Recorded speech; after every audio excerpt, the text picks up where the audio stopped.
Okay, wow. Welcome to video. Yeah, this is going to be a rough start. Okay, Welcome. This is our first video podcast, our end of the year special for 2022. This is a big one. Now, Purvis, I don't know if you noticed this. There's another person in this room. There's a third person here. We are upgrading. We are expanding. Yeah, we're expanding. Unpaid Nobodies empire grows every day. Yeah, not only is this Slowly an but introduction to us, but we also have Jasper with us, and it's so one of our new members. He's one of the unpaid Nobodies. Jasper Happy is to be here. our video guy. He's going to be our Isaac is kind of the third unpaid nobody, but he's like the one who's actually like on the team. I love you, Isaac. We're going to get you on the team. But Jasper, you want to introduce yourself? Talk a little bit. You've been on the show. You were on the. I was on the Kid Cudi kind of concert review and discography dive. Yeah. So we had a Kid Cudi. You guys can go back. This will be in the audio things and everything. Yep. What month was that? Was that like October? September. Right. We filmed it We recorded it like a week and a half after the show or something. It was right after Riot Fest, which was like the third week in September. Right. Yep. Okay. Yeah. Yeah. Yeah. So I'm Jasper. I have a little bit of a background in the video that you're seeing, video setup, audio setup. So yeah, just along for the ride, having some fun, and hopefully contributing a little bit, even though I tend to not be as up to date on current releases as these two. So. Yeah, well, we're compulsive. Yeah. We cannot help. Can't we can't help. I have a disease, and it just makes me do this. There you go. I just have to speak into a microphone. Yeah. At all times. But yeah, so on top of a new member and a new dimension of video, we're bringing in the new year with a bang. We're bringing in the new year with a bang. This is going to be our first special. Yes. End of the year awards. We're going to be talking about the best albums, the best everything from 2022. Mm-hmm. On January 1st. It's January 1st when we're recording this. I was going to say, we've been working on this for a while. We've kind of been talking about it on other podcast episodes. So it's nice to finally get here. It's nice. Yeah. It's nice to do this. Because, we've been doing this whole, meet on January 1st kind of thing for a long time. So, it's kind of crazy how everything played out because I won't dox him, but right now we're at Jasper's house, and it's funny because we didn't know we were going to meet up here. We decided relatively last minute. It just kind of happened. To shoot the end of the year special here. Mm-hmm. Right. And so, normally, even before the podcast, Brandon and I would go to a Golden Nugget, and we would just eat together. Yeah. And we would talk about this basically. Throughout Chicago. And surely enough, we get here and just bro, there's no way there's a Golden Nugget over here. At the corner. This is basically a real. We're taking it back to the roots. It feels like that. It feels like. Well, should we just dive straight in then? No, yeah. Should we just because we got this is gonna be a long one, a bonus show basically. Yeah. This is gonna be a longer one. It's gonna be a passionate one. Purvis is almost certainly gonna change colors. I have to be careful now that there's video. Jesus. Yeah. But yeah, we're not gonna do any news or anything like that. We're gonna go over some categories. Kind of make our own little award show. Yeah, that's kind of what this is, except without the pretension. Right. And it's actually correct now. Yeah. Without millionaires handing each other golden statues. Yeah, exactly that. It's not. It feels more real. There's no marketing department deciding who wins these things. What's marketing? Right. We are still unpaid, so let's be honest. It's not like someone here works in the global advertising machine. Anyway, But basically, just to break it down, starting from the top, I want to say we're going to have some guests on here as well. Oh, yeah. We're going to kind of fit them in with the film. We'll see how we're going to design it in, but we have some voice recordings, some video recordings possibly. I might just jump in and say something that one of my friends kind of threw out to me and wanted to bring up. But some of the categories we're going to go over, we're starting with Best Music Video. We're going into the Best Lyrical Album. We're going to jump into the Best Label out there. We're going to do the Best Sample, the best beat, the best bar. Then we're really getting into the big stuff. We're going to do top 10 singles / tracks, top 10 albums, and then, as I was mentioning previously, we have the Golden Nugget. Which is our Artist of the Year awards, which we're considering the peak. The top, right. Our pinnacle. Who if you look at this year, like Who's in the a staple? vacuum, Right. who really stood out Exactly. the most, right? So yeah, that's it. So yeah. we're diving into music videos, and I say we start with our new addition, the video guy, Jasper. What were some of your favorite music videos? Sure, yeah. So yeah, we did kind of divide up by category of like who was going to cover what, and I did go ahead and think about some of the videos this year. I want to start off by prefacing and saying I consume a lot of media, but I have not consumed all the media. Nobody So, has. yeah, Right. there's a good I chance haven't I've missed listened some to things. King Disease 1 through 3 yet. So it's like some Okay, people are really going to behind. say Right. that's just I guess like a warning up top. Like none of us have listened to everything. If we forget something, I'm sorry. It's like Right. Kanye when the Machine dropped this year. It's like I've been listening to that a lot. Yeah. Like So the way I did this is I came up with my top 3, but then I also have a couple of either honorable mentions or things that don't necessarily fit the category of traditional music video that I also want to talk about. yeah. And then we can get to the top 3. So I want to start off just saying like things that are my top picks but don't really qualify as music videos. I think it goes without saying Intergalactic Yeah. is a Yeah, big thing this Intergalactic. year and it has, really blown the lid off what artists are doing as far as like multimedia. So that's my Yeah. number 1, but obviously that's a cop out as a music video pick. So that's A whole movie. Yeah, a whole film, mean, an entire soundtrack. I'm happy you brought it up, though. Yeah. I'm Yeah. happy you brought it up, and you have a real pick as well. Like Yeah. because it really was like a moment. Because because it was kind of like I feel like it almost succeeded on its own as a movie It did. better than it did as a compliment to the album. Because I thought the album was good, not great. Right. I agree. I think that the album is strong and it has some strong tracks on it, but I think that accompanied by you can tell it's two pieces of art that are meant to go together. Yeah. And there are so many times where I'll listen to a song for the first time and I won't like it, but then I'll see the visuals and I can't get it out of my head, and I'll just like kind of come back to that over and over. Great example of that, like one that I think about all the time, was when Sicko Mode came out. Originally, I didn't like that song. I didn't like the way the beat changed. Wild. I didn't like. I wasn't a fan. I didn't like the Drake verse.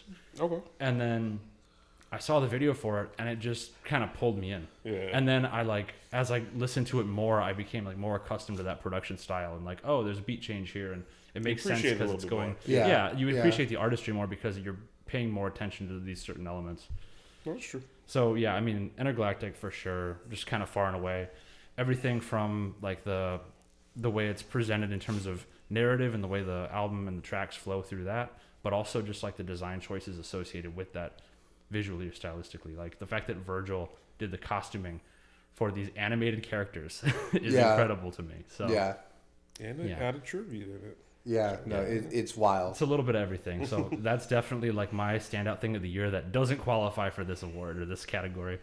And then kind of the runner up to that, not hip hop related at all, but the Inside Outtakes, which was the Oh yeah. special edition release of the additional footage and unused songs for Bo Burnham's Inside, which came out last year. That was my album of the year for last year, over like Yeah. pretty much anything else that came out. And to see him kind of release the cutting room floor edition of like everything associated with it, all the things that either didn't make it in because they were derivative or, just didn't kind of fit the narrative he was creating in the original piece.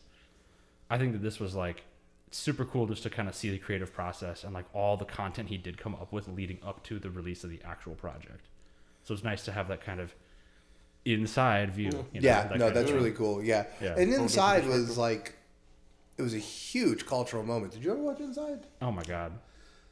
Yeah. No, it was devastating. We going on Netflix after this. Yeah. Yeah, it's. I'm not watching it again. I don't want to cry in Jasper's house. I'm But not, I'm not gonna lie. I've seen it like 7 times. I listen to the music sometimes, like on Yeah. its own. Like It's 100%. super solid. It's another thing where the visuals and the music just go together to make this really nice, kind of like cultural touch point. There's nothing else quite like it. Yeah. And so yeah, the Inside Outtakes is my like second pick for like non-traditional media that kind of fits this category. Yeah. That okay. And then we got some honorable mentions here. There were, I think, like 3 videos that I thought were good, but didn't quite make the cut for like most impactful of the year. And those are these are in no order. Okay. Diet Coke, Pusha T. Yeah. Okay. Super solid, clean video. And I remember just like the build up and the anticipation leading up to the album And when this project, this video dropped, and everyone was, real excited. It's got some interesting camera work, very stark, kind of black and white backgrounds and imagery. But yeah, just kind of like there was a lot of excitement there, and the project wound up being really good and well received. So yeah, I think that it's interesting, but it's not on the top 3 because I don't think it has enough of a direct connection to like memorable imagery or something that really makes it stand out. Yeah. It's just kind of music video TM. And that's how I feel about my other kind of, I guess, runner-ups here, which are Poland. Really yeah. Because again, it's like it's a great song and it's got good visuals that accompany it, but it doesn't really tell a story. It doesn't have a narrative. Just kind of is. Yeah. And then Poppin', the Yeet video. That was one of my honorable mentions, honestly. Yeah. Again, a Lyrical Lemonade one. Visually stunning. Cole has been in his bag all year and all of last year, but there is now we get to the top 3. My number 3 pick is a Cole one, and that's the Talk About Me video. Oh, so yeah. Kid Cudi, Denzel, and Jid. Okay. Yeah, that video combo. That is a good one. I forgot about that one. Yeah. That's my number 3 pick. I to this day think that, Dot the Genius is so criminally underrated in like everything that he's worked on. He really is. He really should be mentioned in the same one as like Boy to One. Yeah, and it's just that video, it doesn't necessarily tell a story, but the way that all of the visual elements complement the musicality of it, the way the beat kind of comes in, and there's that kind of weird like synth swell, and the color goes from black and white to color at that point. It's just like very, very well put together in a way I didn't see other things do this year. Yeah. So that's my number 3. Okay. Number 2, it's got to be N95. Ooh, okay. That's a good one. Yeah, that's a really, really good one. And the reason for it, this shit hard.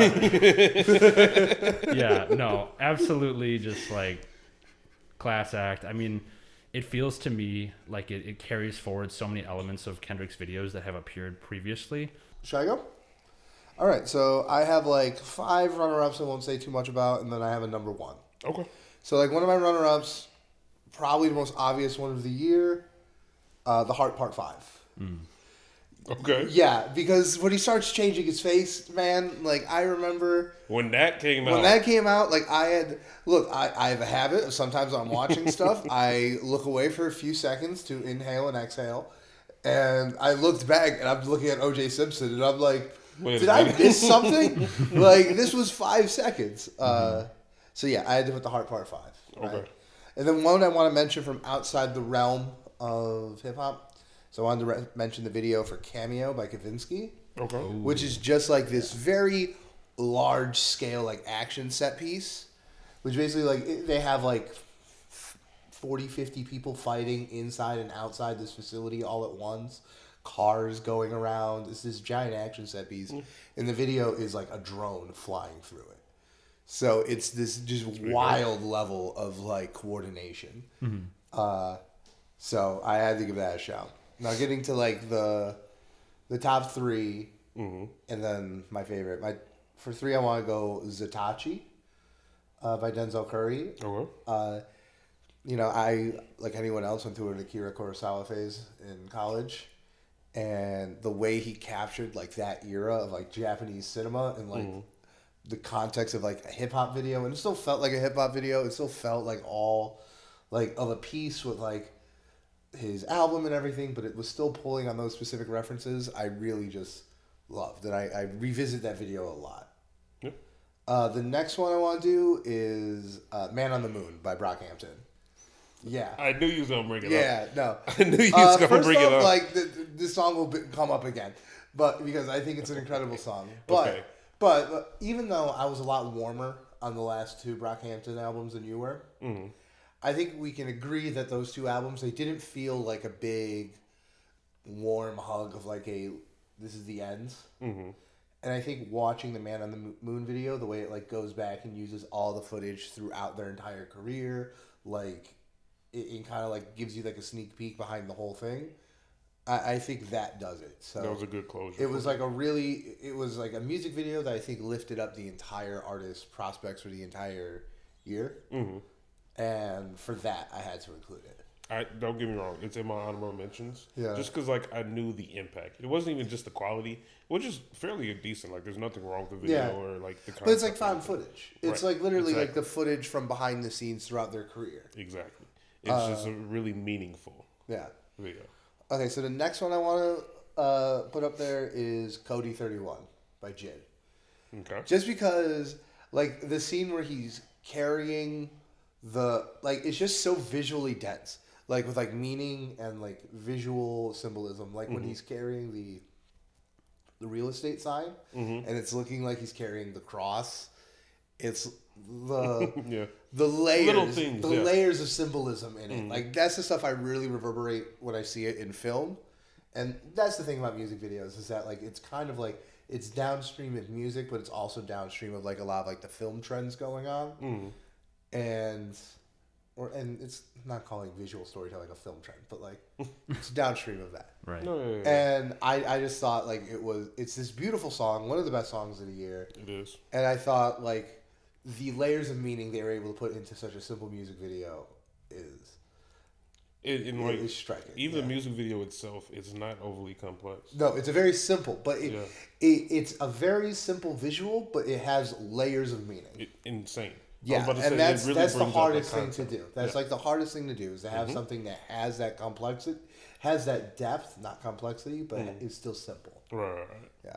But my number one has to be So Cool by Big Crit. Wow. Yeah. Okay. So this one is just I remember you like first, this one a lot. First off, like I give him, this is my number one because it's like kind of funny. It's like it really does feel like an entire production. Like the whole premise is it's like a 70s news team and like they're competing to see who's going to become the top news anchor. Nice. Anchorman 2 style. Yeah. It's literally exactly like that. Right. It's like come back at 9:00. We'll tell you the story about a police officer got whooped by 2 crackheads. It's very funny. And the song is incredible. And I also love to give credit to like the fact that Big Crit, like he's the rapper on the track. He produced it. He directed the video. Right. Like we talk about like everything. Yeah, we talk about like consistency, like back and forth. But I don't know if any other video we talk about is literally going to have the same person doing all parts of it. I don't think Pharrell learned how to 3D model for Cash. No, yeah, right. I don't think so. I don't think so. I don't think so. But yeah, no. So that's my favorite video of the year. Like once I remembered that one came out, I was like, this is an easy one for me. That's respectable. I honestly forgot about it, but like as soon as you said, I was like, it's obvious. Like it's a very good video. Like it's a very good video, right? Yeah. And I wanted to give some love to that album because like I think it's an album that was released in a year that's unfortunate for it. Yeah, I was about to say this year's been insane. This year's stacked. It's just not fair. Okay. I had a very long list of honorable mentions and then like a top one. I'll try to move mine around because like some of them lines up with you guys. I had The Heart in there. I had Cash In Cash Out in there. I had Poppin' in there, Man on the Moon, all of that included. So some of the other ones that have been mentioned, you're gonna hate me for this, but the Drake 21 Savage music video. Which one? For Rich Flex, Her Loss recap. Can you do something for me? I like that song. I don't think I ever watched the video. There's actually a video that did come out that's tied to it. Did you hear about Drake just like having a camcorder walking around places? Yeah, I heard about that. He basically, I saw it on Instagram. Right, he was just recording everything. And so it kind of gave me that vibe of the Kanye West documentary in a sense, where it's just like someone actually filming and like monitoring everything and like getting it on film, kind of close to Man on the Moon video. Yeah. But it has a different kind of nostalgic vibe to it, I think. Yeah. It's literally recording like an old time camcorder. Yep. Yeah, there was video. I think there were photos of him like courtside at a Raptors game or something. Yeah. Where he had the camera and everyone's like, "What's he cooking?" And it's like, we'll find out, I guess. Exactly. And it was just like over a span of a whole bunch of stuff. I'm pretty sure before he was even announcing the album. So it's just a cool concept. I did like that one as honorable mention. Some other ones that we have not mentioned. SZA dropped Shirt. Which Lakeith. Amazing. Yeah, that's absolutely a good one, phenomenal. It has like that skits, storytelling to it, along with the actual music video. Lakeith is famous now. Yeah, he's very successful. He's an Oscar-nominated actor. Exactly, literally. Like he's made it. He's in it for the community. Yeah. It was just a really dope concept. All of it is really amazing to see. Having that skit storytelling to it, and this is amazing. Yeah. I don't need to go on about that. Yeah. My last honorable mention I'll bring up is another Denzel Curry video. I really like the walking video. The walking video is great. I think walking video. We'll talk about it later. The top 10 songs. But if I did it in that sense, where it's like the top 10 songs of the year, walking has to be on that list. Yeah, walking is incredible. Phenomenal. So the song itself is great, and having to lay on the visual effect of him walking through the desert and his storytelling, and it's one of those like nice traditional, I feel like, music videos. Yeah, it's definitely. not crazy. It's very nice. My winner though, honestly, would be A$AP Rocky, DBM. Really, that's a good one. Like, a lot of people didn't talk about this music video, but what I really enjoy about A$AP Rocky, he's always had phenomenal like visual effects within his music videos. LSD is like very well known. He's very into like the trippy, drug influenced music videos, where insane effects. His sound is very psychedelic. Exactly. It makes only sense that his visuals would be too. And I feel like he was on that way before the mainstream. Oh, he was like he was like 20, he was the innovator 2014, 2015 when people came into that style, like 2018. Yeah, and it's kind of crazy because that's exactly right. And he was on the scene for like 3-4 years before he even started that trend. He basically started it. Yeah, like if we really were to give it a name, we could give it to him. Yeah, no, 100%. And so having to see this come back in 2022 with Rihanna in it and like these really dope visuals. No, that's a really good one. Amazing. I'm not even the world's biggest A$AP Rocky fan. But you can't deny I can't deny it. Right. No, that's fair. So yeah, that would be my final number one. Honestly, I am pretty satisfied with our answers. Yeah. Like in terms of like our top one for each music video. Yeah, it's pretty diverse. It's pretty that was something I was worried about. It's like, oh, is this going to be us all talking about the Forever Story? Right. But in reality, like, we actually covered a lot of people that I feel like aren't as represented. Are you writing down all of our answers? I could actually. Yeah.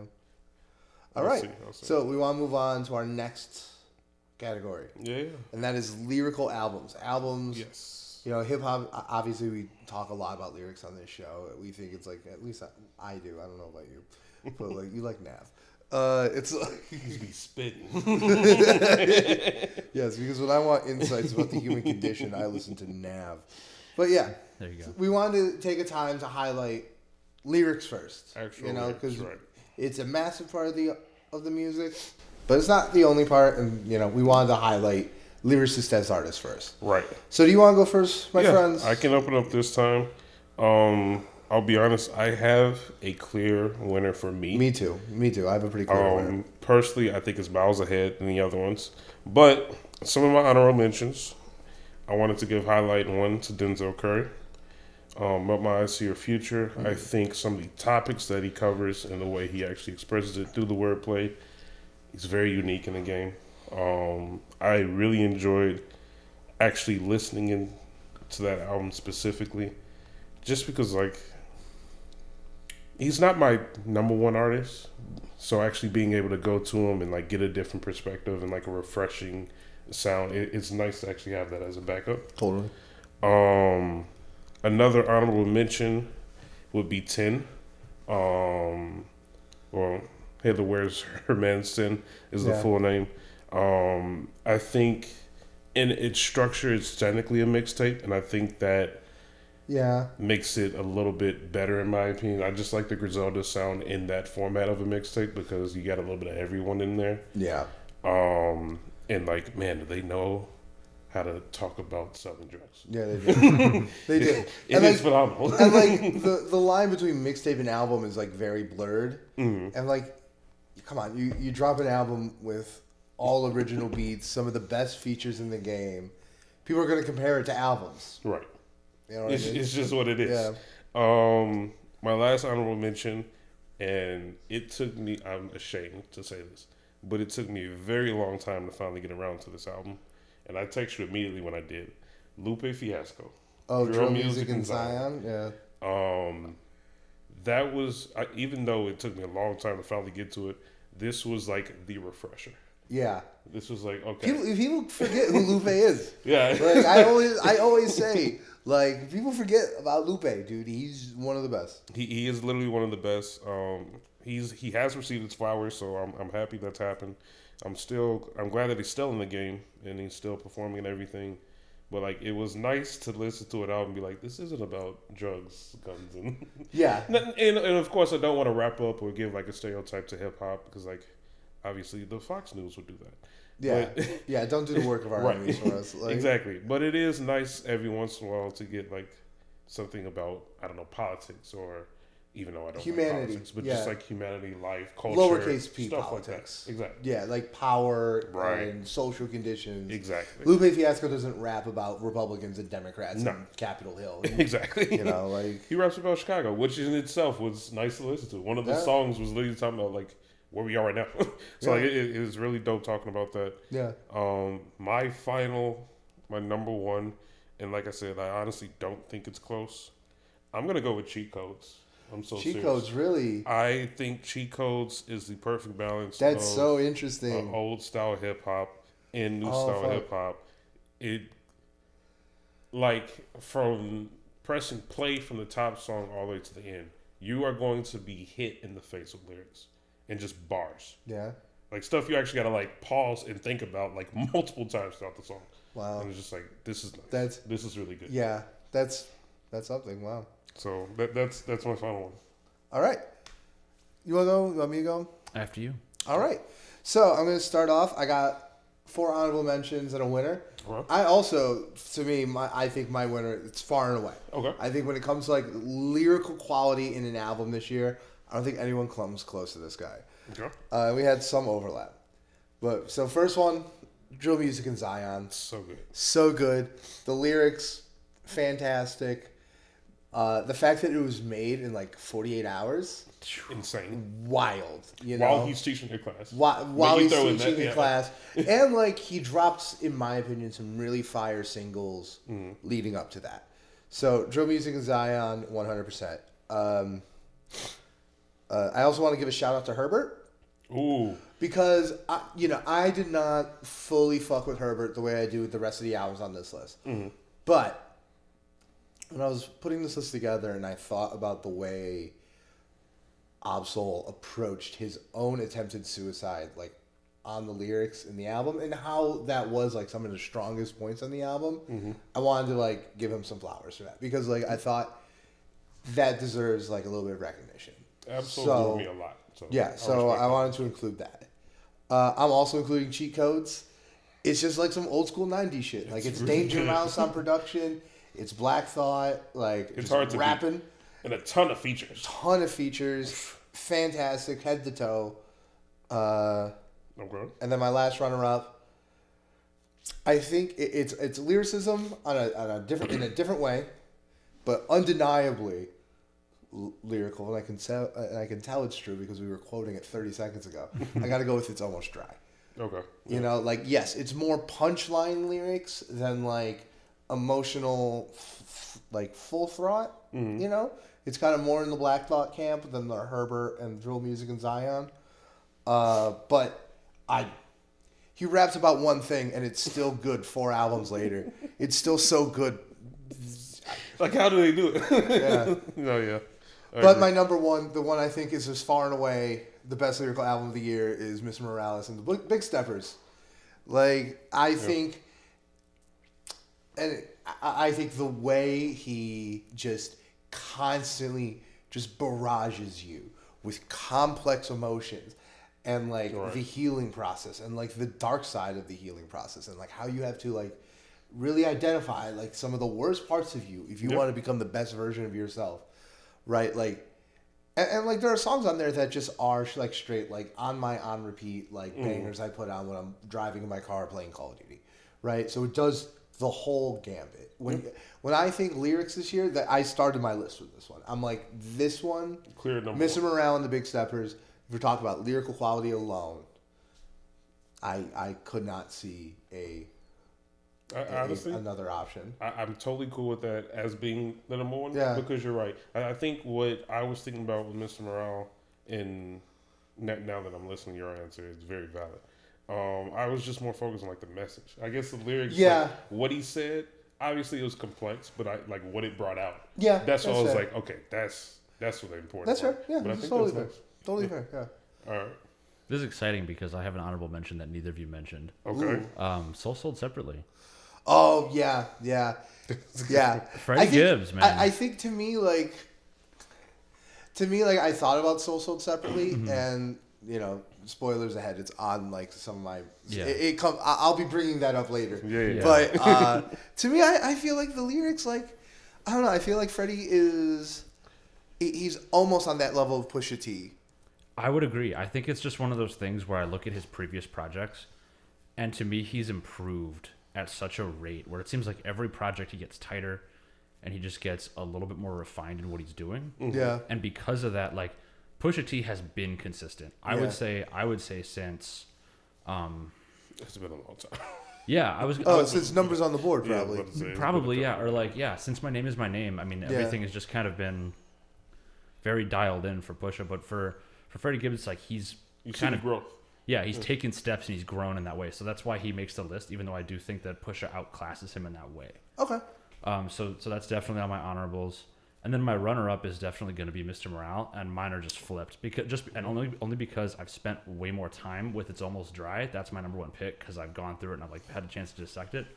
I could definitely see that changing though once I spend more time with Mr. Morale. So yeah, it's definitely fair, and like I'm sure we'll be talking more about Mr. Morale today. Yeah. No doubt. So I don't think we need to get completely into that, but yeah, no, that's my thing.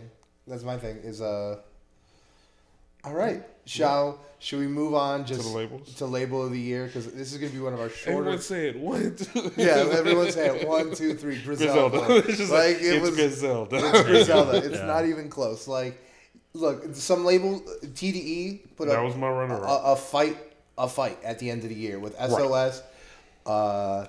Morale, and Herbert. And, like throughout the year. 3 that are amazing. That's a good effort. Right. But man, when you consider all the stuff Griselda has put out this year, Conway the Machine, Tana Talks 4, Peace Fly God, 10, and then everything, the Stove God Cooks album, God Don't Make Mistakes, Armani Silver, God Don't Make Mistakes. It's a lot. Yeah, and then everything that's downriver, like what is it? R.I.P. DJ Shay. Yeah, I was gonna say that. The Black Soprano Family. Mm-hmm. Long Live DJ Shay. All that stuff. Like it. I don't think in my years I've seen one label be so dominant in 1 year. This was the easiest answer of the day for me. I was gonna say we pretty much decided as soon as we brought it up as a category, we were just like, it's Griselda. We almost did not include this because it was going to be so obvious. Such a wash, Yeah, but we thought like we wanted to set something up that would make sense if we used it in 2023. Yeah, right. And like this is not usual. Usually, label is a lot more of a conversation. 100%. So even though it's kind of a wash this year, obviously Griselda. Yeah, and I was going to say on top of that, nothing against Griselda whatsoever because they just had a phenomenal year. Gave them an award, right? They just had a phenomenal year, but like they wouldn't necessarily be considered as like the top one usually on. Oh yeah, and I don't even know if there's the top label, right? But in terms of their performance in 2022, exactly, I don't think any label is outdoing. It was just so consistent, right, the amount of output, the quality of output. Yo, what's going on, fellas? Happy New Year's! I hope everyone enjoyed 2022 as we enter into 2023. As I sit here with my drink, I'm going to try to quickly go through my topic. The best rap label for 2022.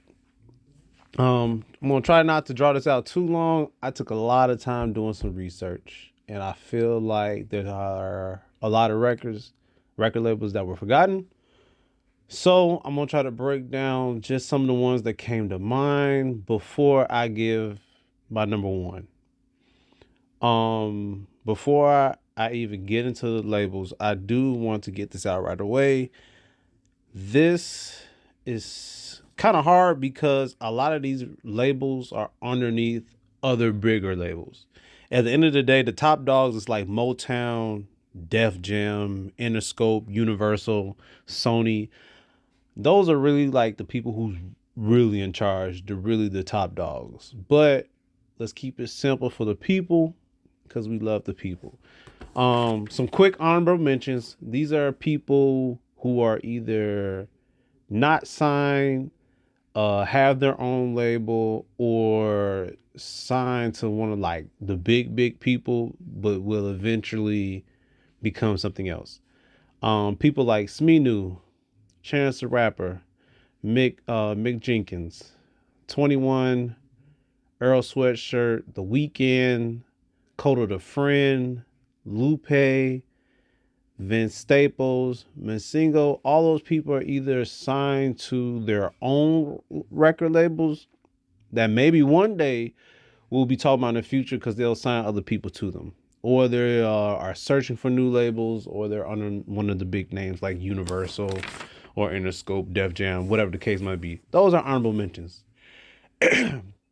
Okay, let me fly through this really quickly, not hold everybody's time. I have 1, 2, 3, 4, 5, 6, 7, 8, 9, 10, 11. I have 11 record labels right now that I all try to sit down, go through, that I feel like were kind of important, and also kind of was pretty important in 2022 since that's the topic, since all we've been talking about is 2022. So what I'm going to do to kind of break things up, I'm going to mention the labels who kind of failed their potential first. Number 1, Good Music. Good Music has failed big time. The only thing that I was able to find to drop in 2022 was Pusha T and 070 Shake.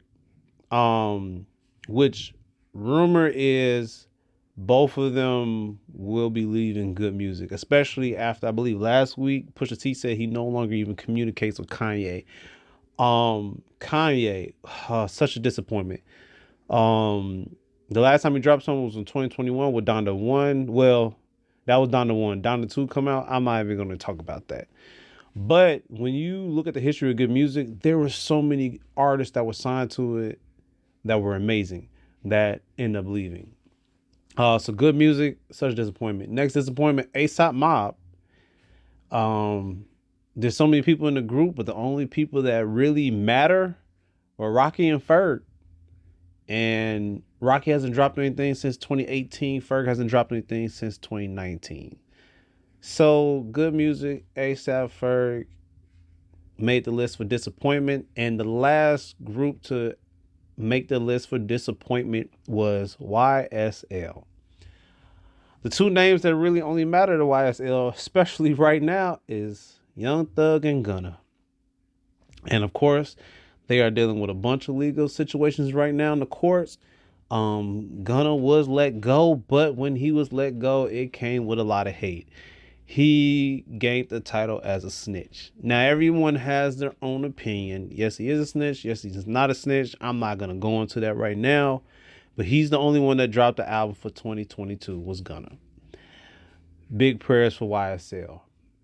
So that's pretty much it for the labels that were disappointments. Now I could go into the labels that are the middle ground, not disappointment, but can also grow as well. I'm going to start off with Odd Future. That's Tyler's group. Now, the reason I put him in the middle is because everyone kind of knows Odd Future for Tyler. If you really know the music world, you know there's a lot more people in there. Some of the people that originally started with Odd Future left. The last thing I can research is that it's just Tyler, Frank Ocean, Sid, and Domo the Genesis. Now, Tyler, Sid, and Domo Genesis, all three of them dropped for 2022. So I give them a lot of props for that. But their name isn't holding that big of a weight. The next group that I'm gonna go to that fell into the middle group is Quality Control. Quality Control, from what my research is, there are a lot of people that were signed to Quality Control, but are no longer signed to Quality Control. Some of the biggest names that we know of: the Migos, Lil Baby, City Girl, Lil Yachty, Duke Deuce. All of them are signed to Quality Control. Quality Control is stuck in the middle right now. I feel like they need something to kind of help them get over the top. Lil Baby dropped in 2022, but that album just really didn't hold up the weight. Duke Deuce, a lot of people don't know who Duke Deuce is. I do, because I listen to his music. He dropped in 2022. He's kind of holding his own, but Migos, RP to Takeoff, I feel like Takeoff was really, really getting ready to blow up. A lot of people didn't know that he could rap, and before his death, he kind of showed a glimpse of that. Migos hasn't shown anything in a while, especially if they broke up. City Girls kind of been quiet. Lil Yachty, yeah, kind of been quiet. He's had little things here and there. Lil Yachty has really been kind of riding behind the scene. So that's what Quality Control. And the next label who falls into the mid group is OVO, Mr. Drake himself. Now, Drake, he dropped twice in 2022. One album didn't get a lot of praise because he tried to go to house music, didn't really work out. Next album, collab with 21 Savage. I initially wasn't a huge fan of this album. It's kind of grown on me. But in the eyes in the hip hop world, it was a hit. Now, everyone else assigned to OVO. We have Party Next Door. He's kind of been quiet. Another artist who I'm a huge fan of is Roy Woods. He's kind of been quiet. The only other artist signed to OVO, which is a group, is DVSN. They've been making a little noise. But a lot of people really don't know they're signed to OVO. So that kind of finishes off with the people in the mid group. Now, what I do want to say is I have LVRN on here. A lot of people don't know who that is, but once I say the full name out loud, you might know. And LVRN is Love Renaissance. For those who don't know who that is, which is a group, I'm putting them into the category of future potential. I think they have a huge future ahead of them. I feel like they'll get more artists to sign, and I feel like they'll be a label that a lot of people will get to know. Artists that fall underneath that group: Black, or some people like to say 6 Lack. He's the head honcho of the group. After that, we have Summer Walker. And then after that, we have BRS Cash. If you don't know who that is the artist that came out with Throat Baby. Throat Baby was heavy in 2022. The summer it was one of the songs that had the club on lockdown. So out of that group, Black is the only one who didn't drop in 2022. Now, I will say this, though. They do manage other artists that are part of other rap labels that I hope will eventually come over to LVRN. Big Baby Dram is not signed to them, but he's managed by them. DVSN, they're signed to OVO, but they're not signed to them, but they are managed by them. I have a feeling DVSN may not be under OVO too much longer. And last but not least, Westside Boogie. Westside Boogie is signed to Shady Records, but he's managed by LVRN. I know I'm a huge fan of Westside Boogie. I know he's signed to Shady Records. I know he's a huge fan of Eminem, and they're great friends. But I can see somewhere down the future, if he really wants to grow, he might leave Shady Records and go to LVRN. Okay, now let's get to the heavy hitters in my eyes. Well, I'm sorry. Before we get to the heavy hitters, I have one more group that falls into the same category with LVRN, potential growth group, and that is Pivot Game. Gotta represent for the home city. We have Saba. He dropped in 2022. Even though the rest of the people in the group haven't dropped in a while, the group did drop a mixtape in 2021. You got Joseph. He dropped a single in 2022. But besides the single, his last album was 2017. You got Fresh and Mellow. Both of them have dropped singles this year, actually. So Pivot Game, I'm thinking 2023 will be their year. I went to their concert they had on November 27th. The guys did have new songs individually. I feel like everybody in this group may drop an album in 2023, and their potential is nothing but sky high. So that was Potential Group, Pivot and LVRN. Now I'm ready for the big hitters. That leaves us with 3 groups. The 3 groups are Dreamville, TDE, and Griselda. Now, with that being said, I'm going to start off with Griselda. Huge contender for number 1. Westside Gunna dropped 3 times in 22. Benny the Butcher dropped twice in 22. And Kanye the Machine Gun also dropped this year. Besides all of them dropping this year, they all had huge features. When I mentioned this group to people before, a lot of people just like, who are they? I feel like that is the thing that's going to hurt them holding the number 1 spot. These guys, they're mostly known in New York because that's where they're from. To the rest of the country, if you're not in the music world, you really don't know who they are. But I'm telling everybody they need to know who they are. Another thing a lot of people may not know about them, their distribution rights is actually under Shady Records. So Shady Records helped them distribute. And let's not forget, not only did they have features on Donda, but they had J. Cole, who arguably may have had one of the best verses of the year on one of their songs. So there is Griselda. Next, we're going to go to TDE. TDE has always been huge. We have just named people who are important: Kendrick, SZA, Absol, Rashad, Q, Doechii, J-Rock, Sir, Reason, and Zakari. Now, the only people that dropped for 2022 was Kendrick, SZA, Soul, Doechii, and that's it. Everyone else either dropped last year or previously. Now, here's the thing that's going to hurt TDE taking the number 1 spot. Kendrick is leaving. That's the first thing. Your head honcho, your number 1 dog is officially leaving. That's going to hurt TDE in the future. But we are only talking about 2022. Everything else is going to hurt them is the fact that some of their big names haven't dropped in a while.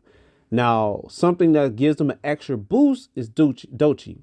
She dropped in 2022. Her album is really good if you haven't listened to it. Take the time to try to listen to it. So she's a new artist that's coming in. She's filling in a gap with Kendrick leaving, but is she filling those shoes? Yeah, that's a big no. So it's no telling what's going to happen now with PG Lane. Because PG Lane is Kendrick and his cousin as of right now. Both of them, his cousin, who people don't know, Baby Keem, both of them are heavy hitters. And I don't have it written down right now, but I also know they do have, I believe, 2 artists that they've recently signed to PG Lane. So PG Lane is going to be dangerous in another 2 to 3 years. Because I have a feeling Kendrick is not going to wait another 5 years. I know it sounds crazy. I know it sounds wild. He always takes a long time to produce his next album. I feel like he's got some heat saved up that he's going to drop within the next 3 years to give PG Lang a big boost. Until then, it's going to be up to Baby Keem, who also just recently dropped the album, and the other 2 artists to really hold up PG Lang. And the last but not least is Dreamville. Dreamville is like the yin to the yang to TDE. Without naming everybody, J. Cole, Jid, Earth Gang, Boss, Ari, Loot, and then they dropped the mixtape. So last year, 2022, mixtape was the highlight. Boss dropped the EP. Earth Gang, they dropped the album. Jid, he dropped the album. Ari, she dropped the album. Luda and J. Cole, they dropped last year in 2021, but it's not 2022. I really don't have anything to say what will hurt Dreamville at the end of the day for them taking the number one spot. It's just J. Cole has been known for dropping sometime in the end of the year, beginning of the year, and he didn't do it so far. We are January 1st, so who knows what he might slip on us. So with all of that being said, it's really a tie between TDE, Dreamville, and Griselda for number one label of the year, in my eyes. And with that being said, and this is going to sound kind of biased, I really am going to have to pick Dreamville as the number one label for 2022. Now, I'm pretty sure some people will have some stuff to go against that, which, hey, I understand. I might have forgot something. I have bad memory. So whatever your opinion is, please share it. Let me know. But yeah, it's got to be Dreamville for number one.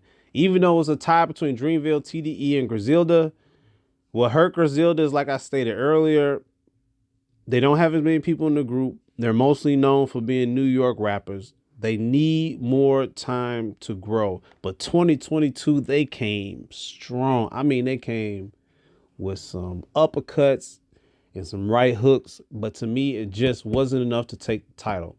And with TDE, what really hurt them is the fact that Kendrick is leaving. Even though he had one of the best albums of the year, he's leaving. And when you look at it, it's only 4 people that dropped with TDE last year, and one of them is leaving. Dreamville, yes, they had 5 albums to drop last year. They're holding their weight without their leader dropping an album. And that's something to look at. If you want to compare Dreamville and TDE, even though TDE's leader dropped heat, he's leaving. Everybody else is quiet. Dreamville, the rest of the group dropped heat without their leader, and they're holding the label up by themselves. And let's not forget, even though J. Cole did not drop an album last year, J. Cole had hella features for 2022, and almost every single feature he dropped, he murdered.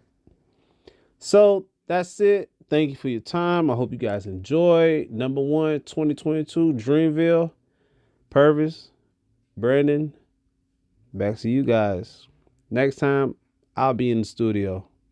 Perfect. So we're going to best sample, sample of the year. Because once again, like we just wanted to talk about lyrics. Now we want to talk about production, and we have 2 awards for it. Mm-hmm. Yeah. So Jazz, you want to start with some best samples? Yeah. Let me just take a look at what was even on the list here. Actually, if one of you wants to go while I'm just pulling that up. Okay. I can go. Yeah. Let's see here. So okay, I'm gonna start with like a funny one. Okay. Because I actually think like the sample is used very well, and I think the song borders on like a novelty song, but best sample. I want to go Betty, the Young Gravy song where he samples "Never Let You Down." Look, dude, it's very funny. It's very well done.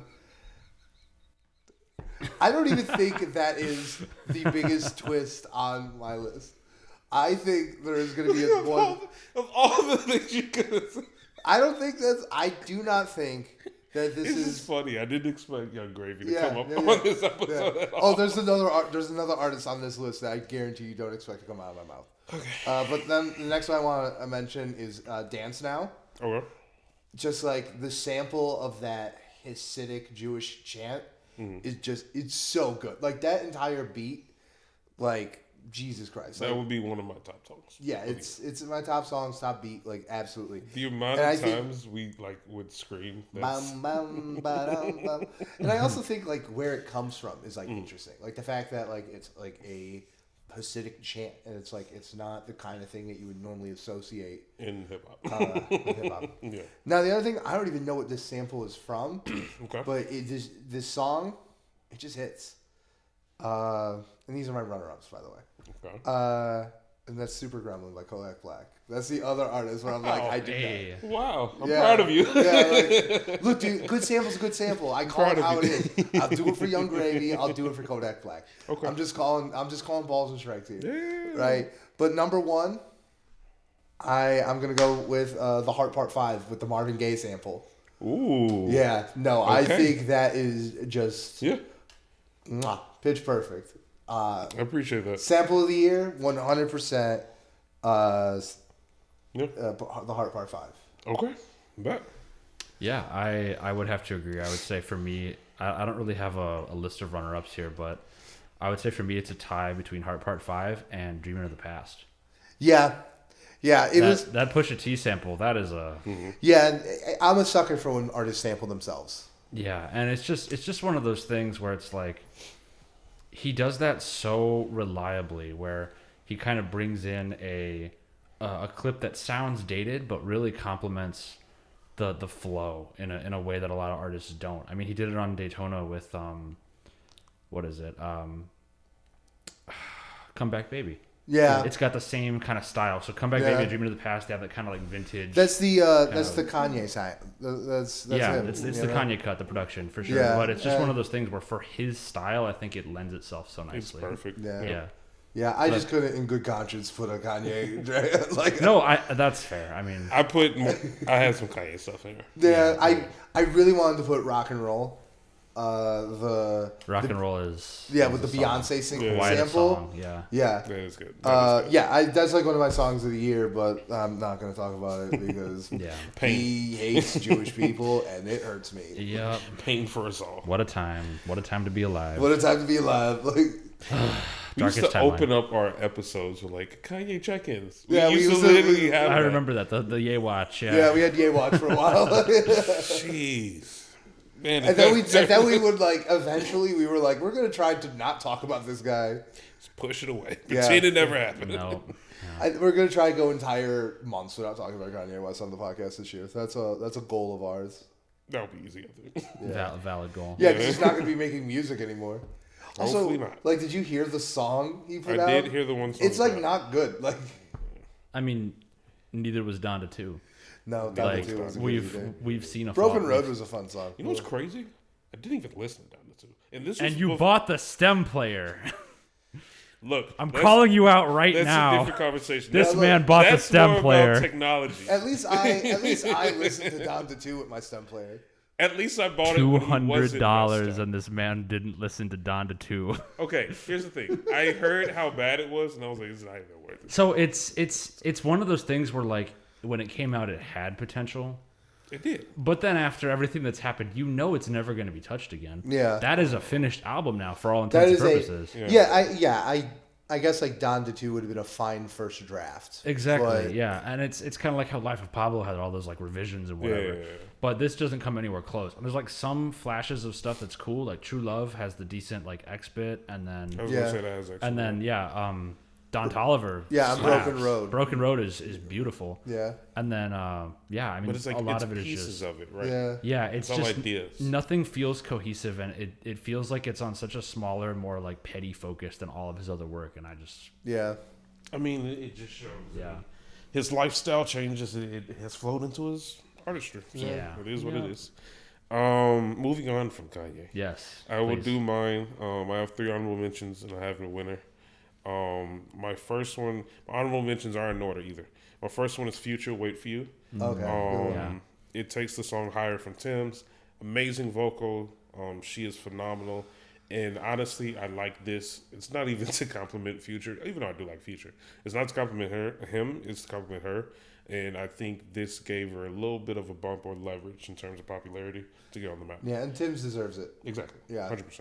Amazing vocals. Besides that, I have the Brockhampton song, All That. I'm surprised you didn't include it. You know, it's technically an interpolation.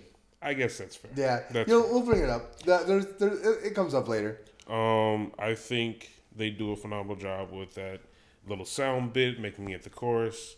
It flows within the song very well in itself. I haven't heard the All That song in a while. Dude, so it was pretty dope. I remember one time when we worked at the Blue store, you were like, the All That theme song doesn't slap. And I called the Bureau of Homeland Security. Oh, boy. Like that definitely did happen. My last honorable mention, Baby Keem. I brought this up on the podcast. I don't know if you actually listened to it yet. Oh, the extended? I listened to the one thing with Lauryn Hill. It's so good. The Highway 95, Killing Me Softly. Yeah. Amazing sound that goes into it. He plays off of it very well with a new kind of style to it. I feel like a lot of people have sampled. And who doesn't know the song Killing Me Softly? Come on. I don't need to go into this. My mom likes that song. But the ultimate winner over everyone is Smino Noel's. Noel's, yeah. It is one of the best songs of the year. In the song Knock Knock by Monica, it's been sampled by J. Cole. It's been sampled by what's the song called, like Taco Salad or something, Potato Salad. Yeah. With the Tyler the Creator A$AP Rocky track. Yeah, that hits. Yes. That sample alone has been a staple for so many artists, I feel like, especially in our generation now. And Smino just snapped on the album, snapped on the song, snapped on the sample. Everything. It's amazing. So that's my overall winner for the sample. I am Patrick, and this is my favorite sample from 2022. I have a few honorable mentions first, and then I'll share my favorite of the year. First honorable mention is City of Gods by 504, sampling New York City by the Chainsmokers. Next is Walkin' by Denzel Curry, sampling The Loving Touch by Keith Mansfield. And my last honorable mention is Diet Coke by Pusha T, and a sample of both Take the Time to Tell Her by Jerry Butler and him sampling Fat Joe yelling, "Yesterday's price is not today's price." I love that. Finally, the best sample from 2022 belongs to Yeet sampling Despicable Me on Rich Minion. Never. The real best sample from 2022 is On Time by Metro Boomin and John Legend, where Metro samples Homelander's speech from The Boys.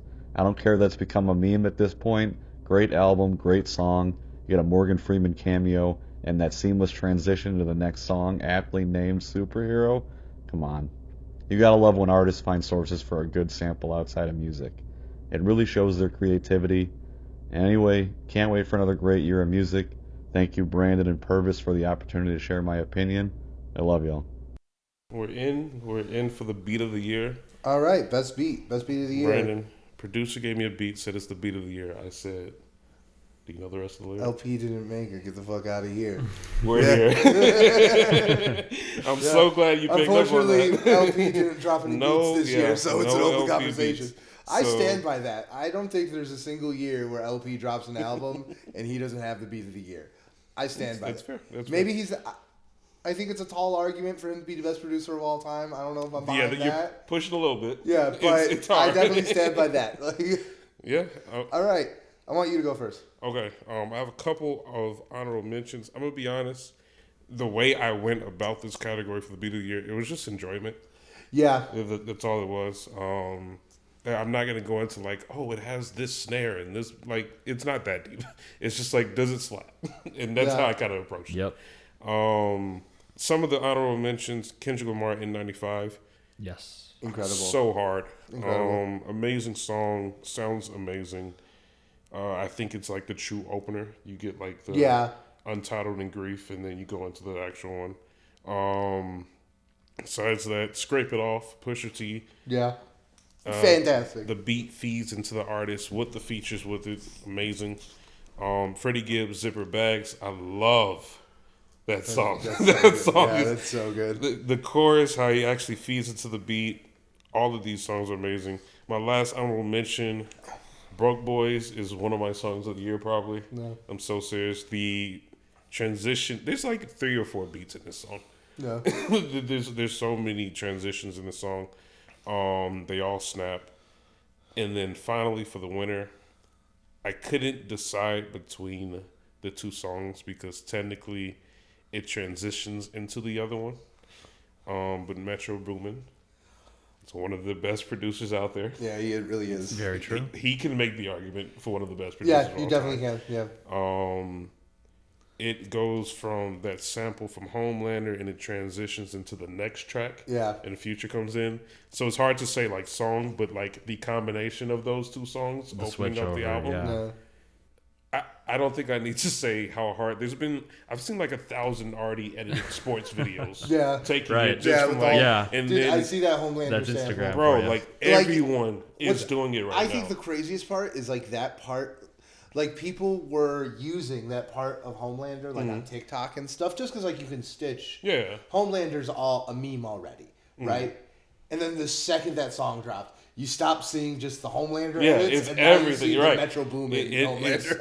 It's made such an impact. Like not alone, like obviously that sample that comes into it makes the beat even better. Yeah. But like how it transitions into the next song, and you can almost fit anything. I don't even watch Breaking Bad, and I saw some scene of like him talking to his gotta lady. watch You don't know who I am. Like you don't know I'm how the it's- one who knocks. I'm the one who knocks it and it drops. I was like, oh, I didn't watch Let's the show. fucking go. Like, Yeah. I was Gotta getting watch- hyped you and I gotta was watch like, Breaking bro. Bad, dude. You gotta watch Breaking I was Bad. like, oh my Jesus God, Christ, this look at is those waves. hard. Look at Purvis's waveforms. I know we're watching the audio, I'm the so live feedback sorry, over here. Jasper. This is gonna be a lot of work. this audio is I'm gonna be sorry, I'm fun. just saying, it was so hard. I was like, bro, this is crazy. Yeah, I don't know how he did it, but yeah, no, that's that's more with it. fair. That's more with it. Jasper, I'm gonna give it to you.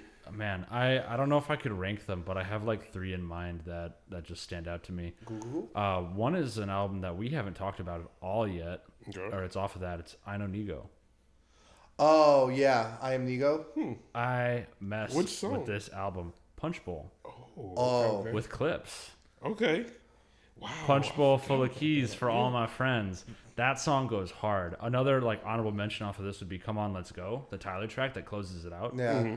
It's pretty short, it's sweet, it's got a quick nice video I was too. about to say, has a music video too? It does have I liked a lot of songs off that. yeah, I think it's a super solid record, and there's just a lot on it that kind of goes into this category. But Come On Let's Go stands out.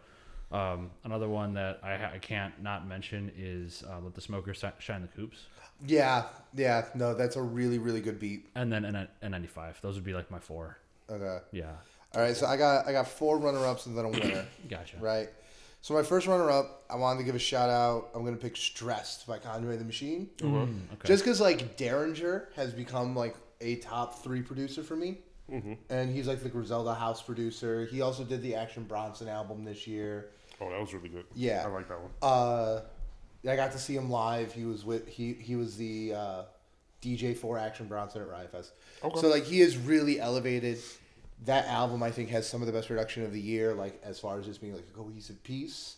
So I wanted to call that one out. The next one I'm going to call out like a local guy because this beat goes so hard. The song is so good. I'm recommend "Therapy Don't Work, Try Drugs" by Chris Crack with that soul sample. My God, but like the whole thing works. All right, so now in my top 3, I'm doing "All That" by Brockhampton. Because, like, when I learned that it wasn't a sample of the it's All not That technically theme a song, it sample, was an yeah. interpolation, it's still, like, my favorite beat. It's still, like, a favorite beat of the year. So I had to include it. Okay. And then, no L's. My thing is that, So good. you know, I don't know if it's my favorite sample of the year. Because I think it's the beat surrounding it. I think there's a lot of stuff outside the sample. But is. one of the best songs of the year. One of, like, just the best tracks. It shows up later. Like, had to give it a shout out. But I've already talked about this in the sample one. But to me, if you're asking beat of the year, I don't think it's a question. It's "Dance Now" by Jid. It's really good. Like the syncopation, like the way that beat plays to Jid's strengths, crazy. Right? It And really like is. you know, It me, it comes together perfectly. I was lukewarm on Jid. I thought he was cool, but he wasn't really my thing. I know. I heard "Dance Now," and now I am Certified fanboy. locked in. Yeah. The amount of times we would text each other just randomly in the middle of the not a 2-stepping, man. Oh my God, there are so many good bars on this. on that song. Like the jawline is the Florida Georgia line. Jesus I can't say any of the lyrics, but you know what I mean. Look it up if you don't know. But yeah, so dance now, absolutely. Okay, but All right, next one we're doing bars and lyrics. yeah. So this one was a lot of fun. I think This one was a lot of fun. Yeah. this is kind of what stuck. These are the ones like the earworm. It just sticks Yeah, your like head nonstop. I don't know about you, but like like a good bar, I'll just be repeating it to myself. I'll yell it at Rachel from across the For apartment no reason, I'll be like, just to do it. Uh, How yeah. do we want to? Because like for me, I'm gonna be honest. I didn't order mine. I didn't put in. I have a winner. Okay. I have a winner, and then I have like loose. I have like 6 loose. Because like honestly, all of them kind of stick out to me. Yeah. Should we just? And like some of mine are like whole songs, like this, like the lyrics in this are just like so crazy. And like some of mine are like specific lyrics. Of course, like a single line. Yeah. Or a whole Do you want me to go verse. first? Go for Yeah. it. Okay. So my first one I just thought was crazy were the Virgil bars on 100 Chicago's by Lupe Fiasco. Okay. Where he goes, generating Zen with some nice sword practice. Rest in peace, Verge LV. It's Vice Lord backwards. That's a bar. Yeah, like That's a bar. like That's I Vice Lord stood out backwards. in the rain in front of the MCA during Verge's funeral and listened to that. It was wild. Okay. I respect that. Yeah. So that was just a bar of bars. The next one, I actually have these pulled up so I don't mess them up. Where I thought the COVID bars on Savior Oh. were just like wild because like there was a lot of speculation about like, oh, is Kendrick taking like the title of the song's N95, like you know he's talking about the pandemic in a way, and where he says like, oh, seen a Christian say the vaccine the mark of the beat, then he caught COVID and prayed to Pfizer for relief. Then I caught COVID and started to question Kyrie. Will I stay organic or hurt in this bed for 2 weeks?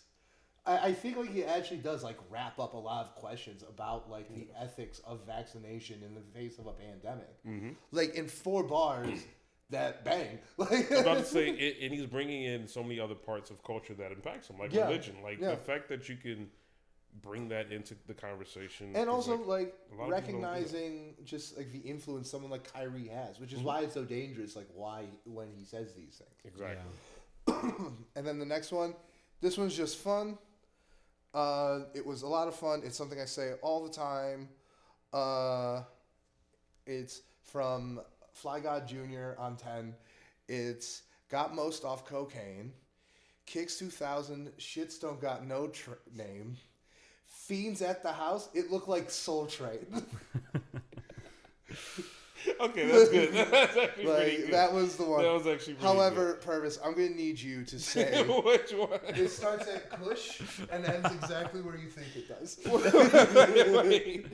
Kush in the morning, drink my guac in the day.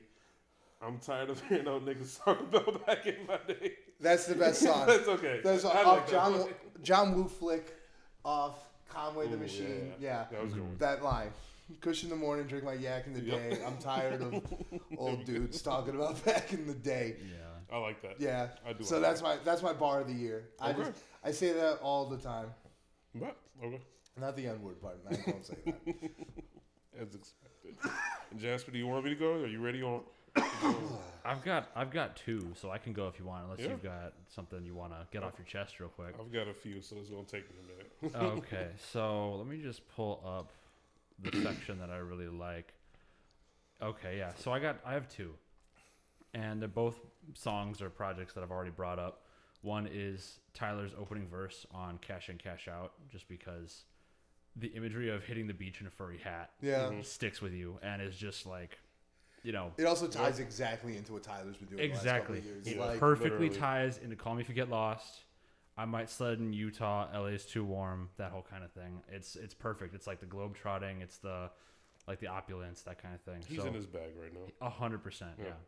And it's like I'm sad, but I'm gonna be materialistic about it, and that's like the aesthetic for the genre. I feel like. Yeah.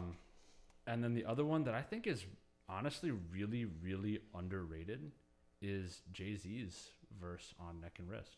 oh, Ooh. yeah, that's Very great. underrated. I actually have it pulled up here, and I'll read part of it and substitute out anything that I shouldn't be saying. Necessary. So towards the middle, he says, "Neither I nor my wrist move mockingly. Y'all spend real money on fake watches, shockingly.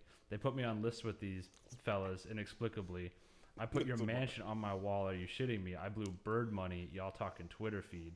We got different sob stories. Save your soliloquies. If they was like, if Big was alive, Hove wouldn't be in this position. If Big had survived, y'all would have got the commission. Yep. Hove was always gonna be Hove.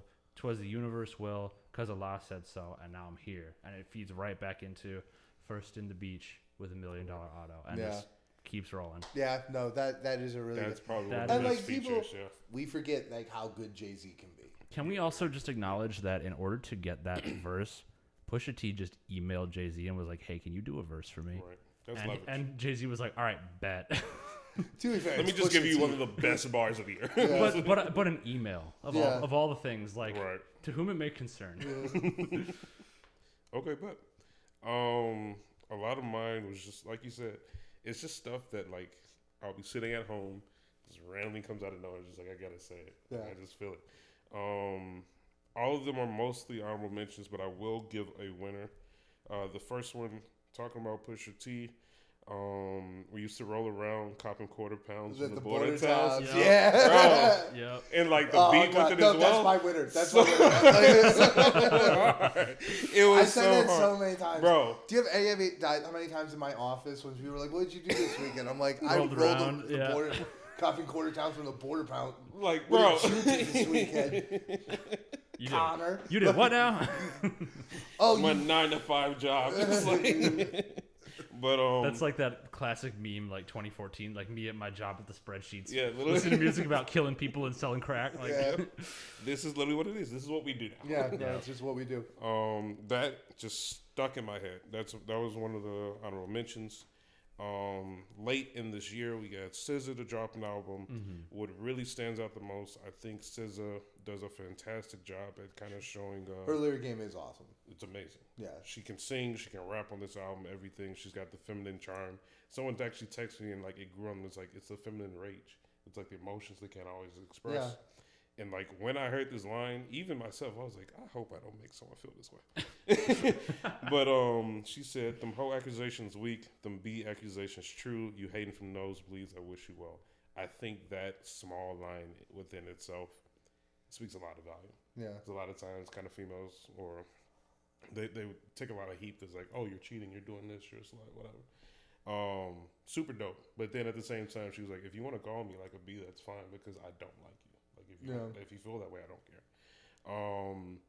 Going off of that line, the opposite route, Mr. Brett Fayez also dropped an album, which was just as toxic.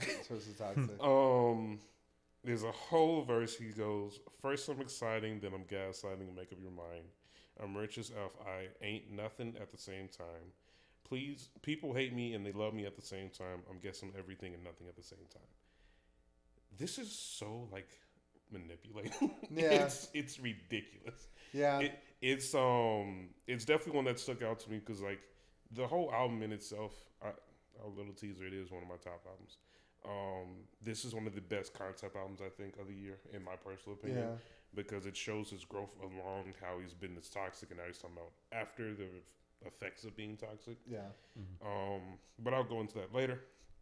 Another one I had in here is Denzel Curry off of Walking. I started in a nightmare, so pinch me. I'm dreaming. I'm killing off my demons because my soul's worth redeeming. You know how I feel about anything with angels and demons. You know how I feel about that in hip hop. Yeah. Last honorable mention would be I think one of the best features, Busta Rhymes on I think it's called like Science Class or something like Science that. Class. Yeah, Science Class. Yeah. We used to be good friends, but we can't no more because I don't like how you look from the optics. We took an oath together, but now you niggas is targets. You see the food in me, and my niggas is coming to harvest. That's a bar. That's such a bar. You're right. And just like how much we talk about just like guns and Call of Duty. That's what my mindset was at when I was listening to the album, and so I just think it's phenomenal. He wraps it up. Obvious winner. I've already mentioned it before. I've said it 1,000 times about myself. I'll randomly text it to you. I'm not a two-stepping man. I said I do not dance. I got a gun inside my pants and the whole world in his hands, which is also tied into Incredible. religion. Yeah, you're totally. Oh my God. Yeah. So hard. And then the rest of the song. I almost I took it off because that song and that album show up so much on this. I took it off. I was like all of dance now. Like the whole thing. The layers to it, just fantastic. You know what? While you were going, I thought a little deeper, and I think I came up with my number one. Okay. I wasn't even one of the two that I said. I got two more. Okay. One is Jid's verse off of "Talk About Me." Yeah, that's really good. I don't know if you remember it, but delivery not DiGiorno, dinner before the sundown. Then I was out the front door. Like, yes, I'll take that. Yeah. And then my personal favorite has got to be just the opening of the second verse on "Call My Bluff." Mm-hmm. Oh yeah. Call my bluff, go answer hello. Service with a smile when I hand out halos. Yeah, that is that's a really bar. good one. Seeing that we saw that live earlier. Yeah, this all year. three of us did. And that's man, when I met you. Yeah.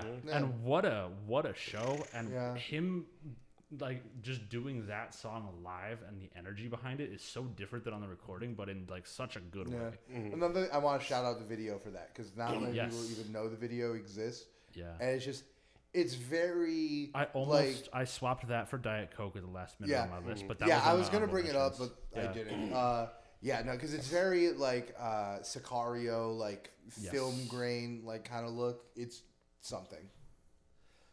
And right here we're gonna be talking about a misinterpreted category: best singles, best tracks of the year, best kind. Right. So we actually discussed this category about a month ago. And we've been working together for a while. Yeah, we took two different approaches to the category. In the description, we just said best singles. So what I did, I took all the actual single songs, an artist songs that were not on albums, right? That weren't on the album. I made a collection of those. Whereas just took a single song, right? A track, probably more accurate for me to be best tracks of the year. I was gonna say you have best songs. I have best singles. Yeah. But it's mostly aligned. I would say it might. Yeah. I was about to say it'll probably we'll have some. I'll say tracks. This: coming up with best songs is probably a little bit harder. Yeah, no. What you did, I would not have been able to do if I'm being honest. There's no I could pick. But I have a good 5 honorable mentions. Okay, that's so fair. Let's. Do you want to go first? You want to go? Yeah, I can open it up. Yeah, open it up. In terms of best singles, again, these are just songs that came out that didn't make an album. I do have 2 honorable mentions, and I'll jump into my top 10.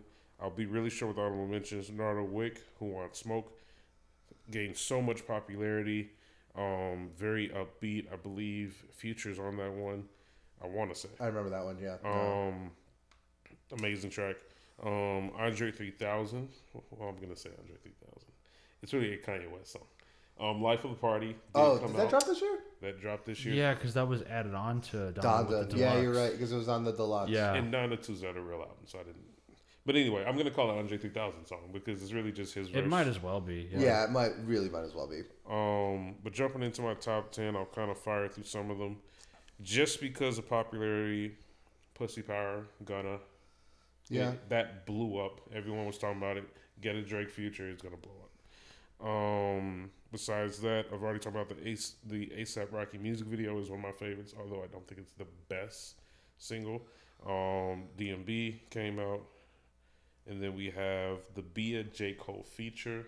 London came out this year. Yeah, that was a good one. That was a really good one. Real different vibe for J. Cole. Very different. And I'm really hoping that that's kind of something we can see going forward with Dreamville. He really proves that he is one of the feature goats. Moving on past that, just because it's undeniably one of the most played tracks, at least at the later part of the year. Little Uzi Vert, Just Wanna Rock. Oh yeah, dude. Everybody. Oh my god, yeah. Jesus, it's like the new dance. That was something It was hard for me to, because I'm at 5 honorable mentions, 10 songs, because I did the hard mode. Right. It was hard not to include Just Wanna Rock. It was just phenomenal. So good. It's such a good song. Yeah, it's the perfect TikTok song. Yeah. It's kind of crazy how it feels like a song tailor-made for TikTok while also just being something that fits very organically within Little Uzi's his repertoire. Like the fact that, and I think what was the biggest standout when this first was even, because this was originally just on SoundCloud. Yeah. But when it was first gaining its popularity, it's just is Uzi doing dance music almost. Not dance music, but like it's like New York style, like gritty music. Like what's going on? Then we're actually getting into like the ones I think are the hard hitters. Yeah. Chance the Rapper, Child of God. Yeah, Hot that was take. hot take. Well, no, I think Chance redeemed himself this year. He doesn't have a showing on anything of mine, but I remember this was the first this was like the first big Chance, arc in the thing. Like, we were almost like Chance the Rapper reporters when we first started the podcast. Oh, I know. Wow, I remember that first episode.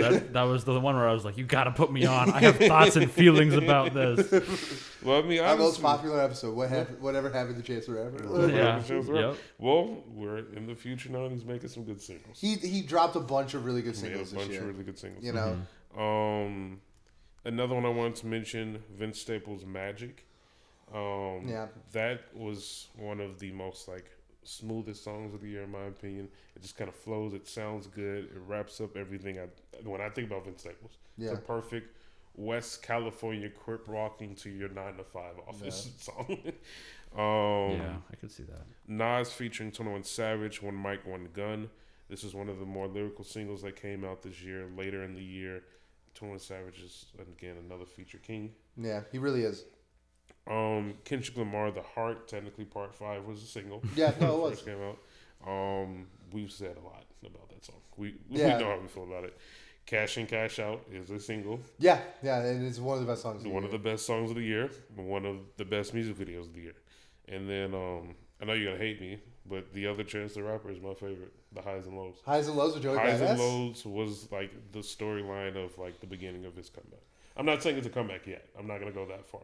But like in terms of like an apology song, because we talked about that, like actually, the thing is he's set up for a comeback now. Right, exactly. That's his position right now. The things he did this year, I don't think it was enough to qualify as a comeback. Right? No, not yet. It's returning to the mainstream line of thinking, like the popular like pop culture. He's just coming back into it. And like it's hard, like it is kind of hard to quantify the damage that has been done to Chance the Rapper's like reputation. It's insane.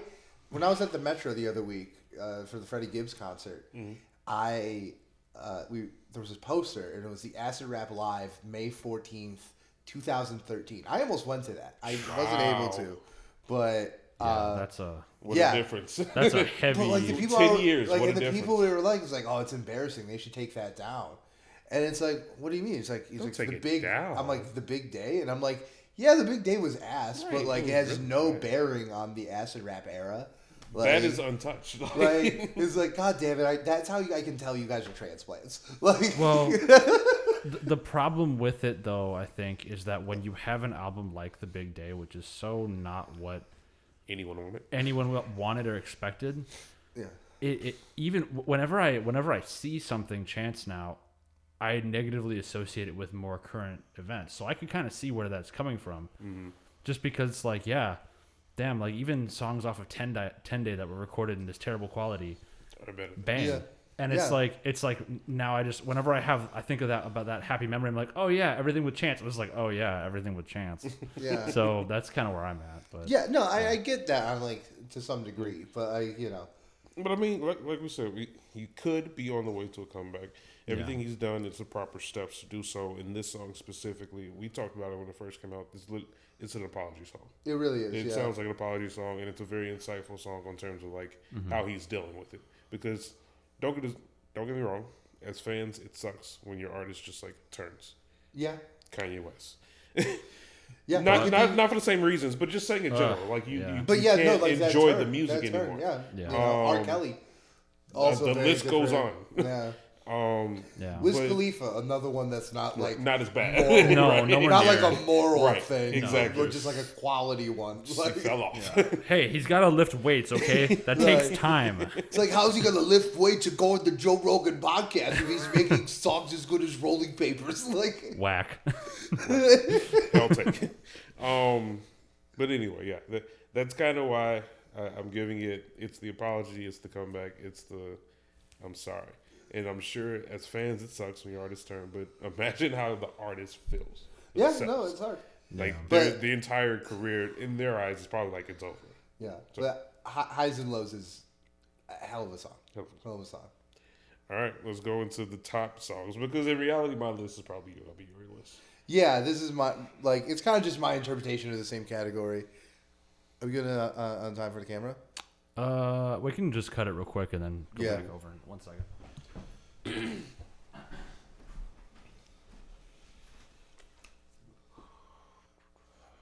All right, yeah. So we had like a little bit of a misunderstanding of this. Right. I picked like tracks, like thinking singles just being like, oh, like the singles off an album, you know? Because I see singles as being directly related. I think the ones that don't end up on the album are the exception, right? So that's where my mind went. And I have 5 honorable mentions in 10 songs. It's hard. I mean, I get it. It's so very hard. It's very so hard. All right. I wouldn't have been. And even that, like, I'm gonna throw out at least one that isn't on this list, so it's really 16. But for honorable mentions, I have "Savior," Kendrick Lamar. I have just out of pure how many times I've listened to this song. Okay. I have "Hours of Silence" from Her Loss. Yeah. Wow. Okay. "Down in Atlanta." Mm-hmm.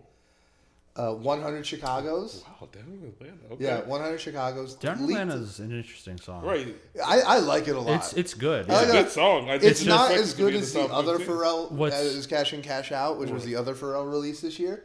But it's a really good song. What's cool about it to me, if I can just like jump in for a second, Go right ahead. Yeah, this was for. yeah, it's just so interesting because you know how like whenever Travis gets on a song, he like tends to define the sound. It's like, oh, that's a Travis song now. Song, right? Yeah. This is not that. And it's rare. Which is so that's hard weird to to me. find. Exactly. Yeah, that's hard to find. It's like that and like James Blake are like the only people who have been like able to pull him out. yeah, like pull Travis out and retain the identity of their own sound over his like aesthetic, his voice. Totally agree. So that's why I had to give it a shout out. Super interesting. So Survivor's Guilt off 2000, the Joey Badass song. Okay. You know where he talks about the death of DJ Steez. Not really. It's not my top 10 because it's not a song I revisit a lot. Not an album I revisit a lot. Yeah, but you know, and then Ain't No Fun off of Full Court Press. Okay. Yeah, that was not an album that is gonna make it into the album of the year discussion, but it was a fun couple months I spent listening to that album. Okay. All right, so for 10, just because like this is a fun song. I'm going Poland by Lil Yachty. Hey. Yeah, dude, he took the walk to Poland. That is a fun song. He took the walk to Poland, and also I think like I know like the verse is just not even like a real thing. Yeah. But like the polyrhythms, like the rhythms of the beat and like the rhythm of his saying, like it's just like it's an earworm, like in its own way. An earworm. It's amazing that it can be 1 minute and 40 seconds and stick with you that clearly. Yeah, definitely. Yeah, it's a testament to just like the technique on there. All right, so my next one, we'll be saying "Stick" with Jid, J. Cole, Ken something off the Dreamville one. Just because, like, once again, like, saw that how live. many times? We saw that live. Yes, we did. Yeah. And the energy. Yeah, dude. Every time that comes on, I just yell, "Stick! Stick!" I didn't want to put that as, like, lyrics on the thing I say, because it's just a word. It's a chant. But it's just something. When we were there, everyone was losing And you their know mind. what? Like, one of the best lyrics of the year is, like, "But I still treat a ride to the wood like a hike to the woods. Got a stick that I take with me." Like, absolutely great song. Number 8, I got, once again, showing up on here, "Therapy Don't Work, Try Drugs" by Chris Crack. Okay. Just absolute fun, amazing song. Okay. The next one, "Gasoline" by The Weeknd. Oh, okay. Hey, that was going to be one of my okay. music videos. Yeah, no, "Gasoline" by The Weeknd. I just love, like, something I do like about Dawn FM that I'm growing into more appreciation of is how different it is, like, in every capacity from every Weeknd album in front of it, including After Hours, which I think is ultimately a superior album.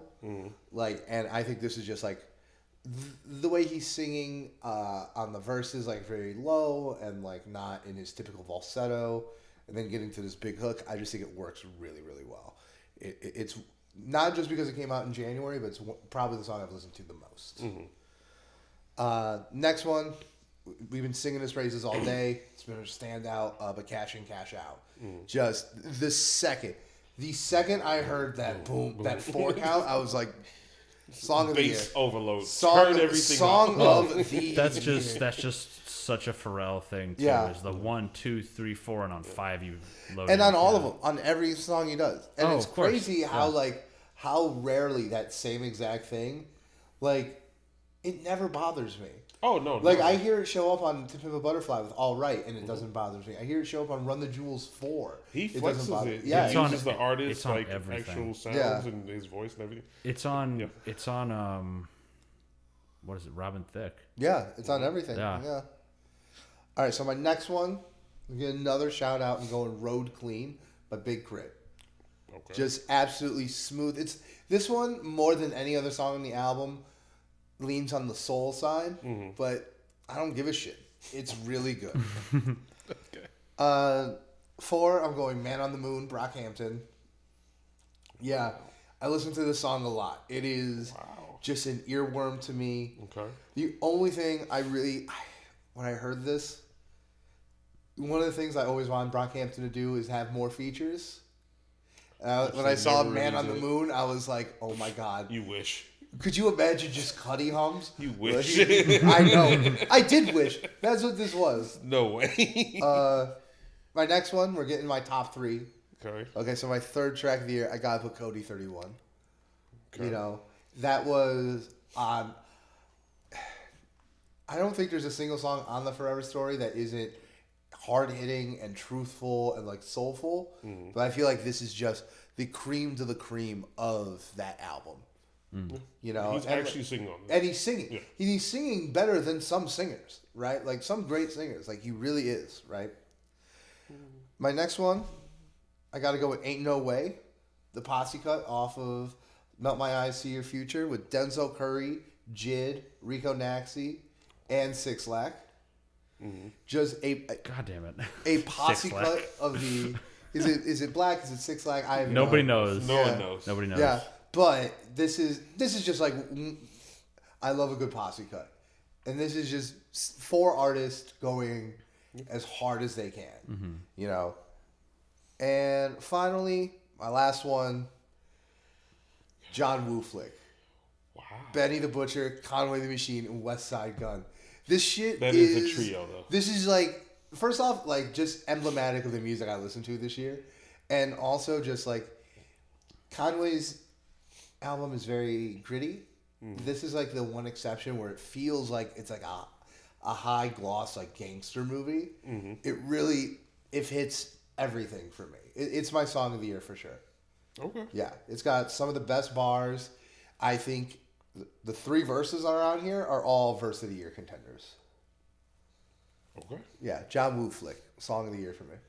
I like that. All right, I've got a list of 10. They're not necessarily in an order, but I think I can pick a favorite out of all of them. So I'll just go through and then do the favorite at the end. So something a little different, not in the hip hop rap genre, is the new single from Joji, Okay. "Glimpse of Us." Glimpse, yeah. Nice, kind of slow hits though, and it's like just the right length. It doesn't overstay its welcome, but at the same time, it's got a lot of presence to it. And there's a lot of kind of open space on the track where it kind of, there's almost like a hanging where it's like you're waiting for something to come next. I feel like it really pulls you in. Then I've got, we already talked about it, and it's probably high on the list if I had to rank them, but Cash In, Cash Out, for obvious reasons. I mean, that track has just grown on me like crazy. Music video is good, reception. Even their live performances of it all year have banged. Yeah. And that whole thing with Tyler bringing out Pharrell and 21 on stage and embarrassing Pharrell in front of everybody, just No, listen. iconic. You gonna take this compliment. So good. I also had Poland on there just for like doing so much with so little. Yeah. 1 minute and 40 is only so much to make an impression, and for some people that could be a skit, that could be an interlude. And It's amazing. there's a lot achieved with 1 minute and 40 seconds on that track. Some other ones I had, N95 we did talk about to death already. This shit hard, you already know, for obvious reasons. And then we start getting into some that we haven't talked about as much. Out the Way by Yeet off the new album. Okay. I really like that track. I'm very much looking forward to seeing that live in March. We're going to be going to that, so that's going to be fun. He's going to be in town. Yeah, just kind of straight banger. Like, don't have to think too much about it. Just put it on and go for a ride.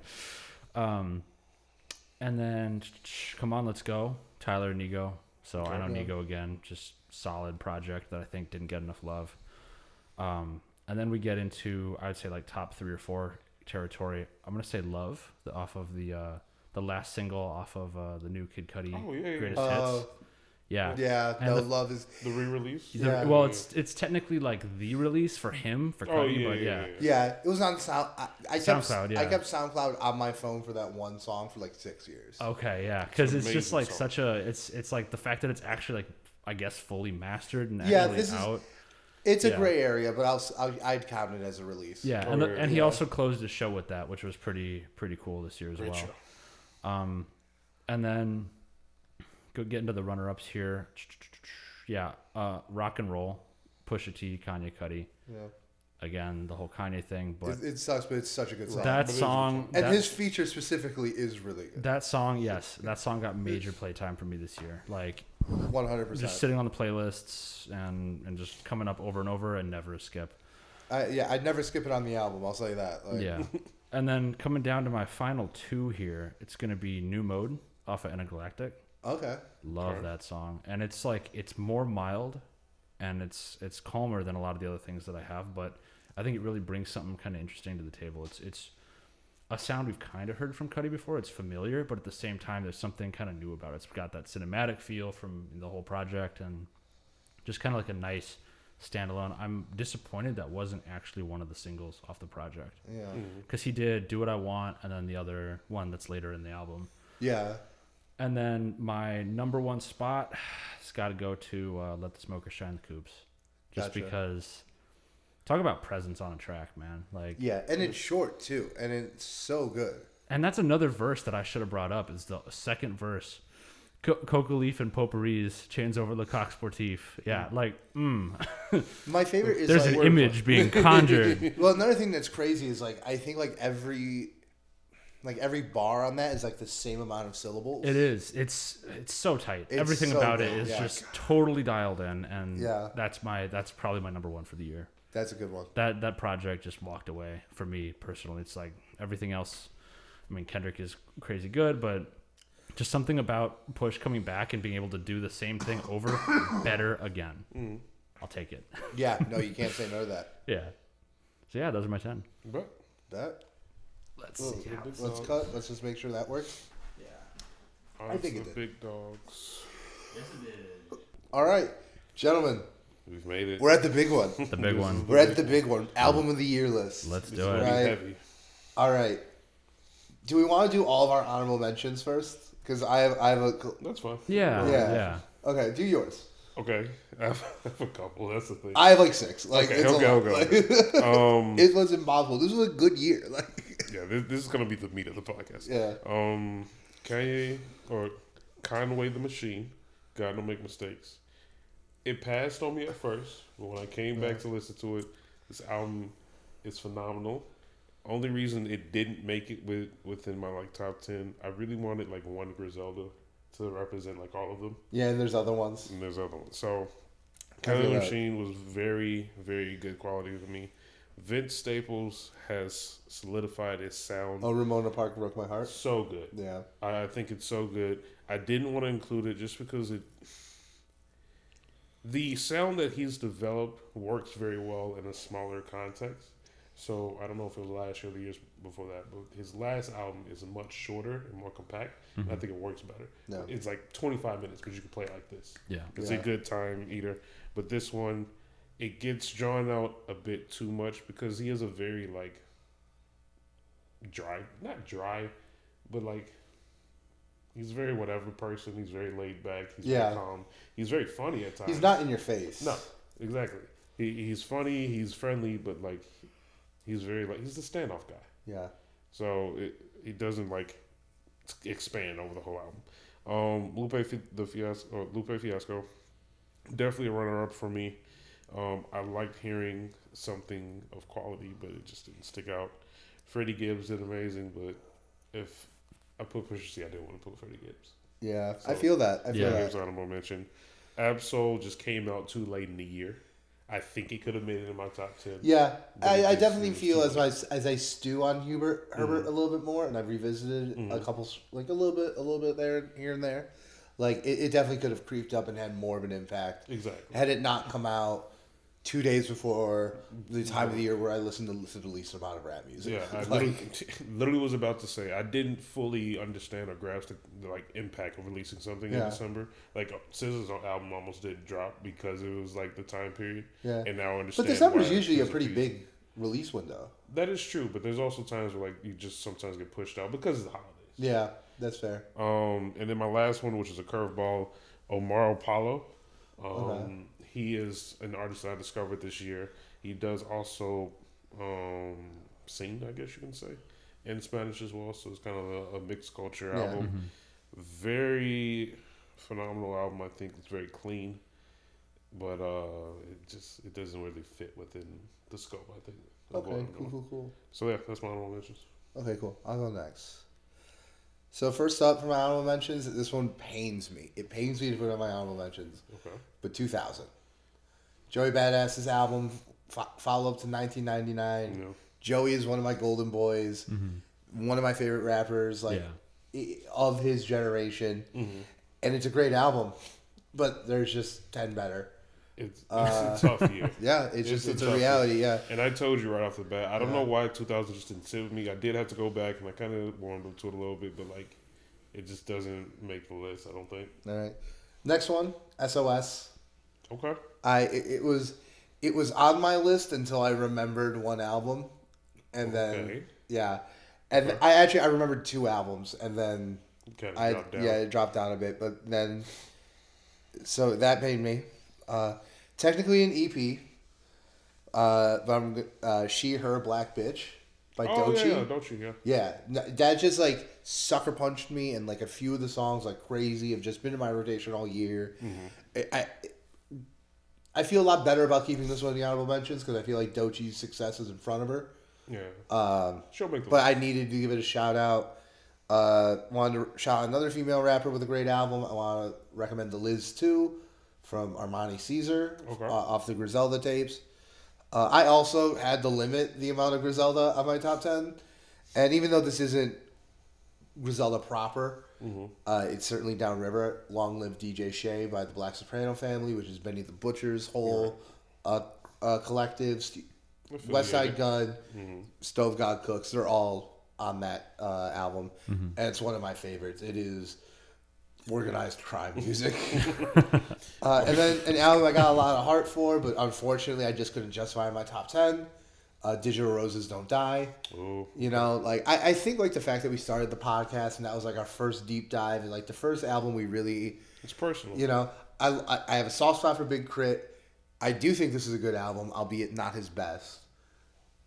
And I just wanted to give it a shout out because I really enjoyed it that much. And then my last honorable mention, because I cannot believe that it is an honorable mention for me, is Her Loss.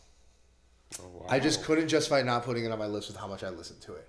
Okay. I think it's bittersweet because I think Her Loss. I think Drake had like almost like a creative redemption, but he sucked this year because he split it between 2 albums. He had the new creative ventures. I think he kind of needed to go down with Honestly Nevermind, but then that album just didn't execute. It was just ass. And then Her Loss, like, yeah, it's kind of like exactly what you would expect from a Drake 21 project, but it's executed very, very well. It's very well. Very well executed. And there's just been, I just couldn't deny it based on how often I listen to it. So those are my honorable mentions. Okay. Yeah, I did not consume as much media that came out this year, so my list is a little shorter. And I haven't also listened as well as or at all to a lot of the things that you both have already mentioned. So my list is pretty different.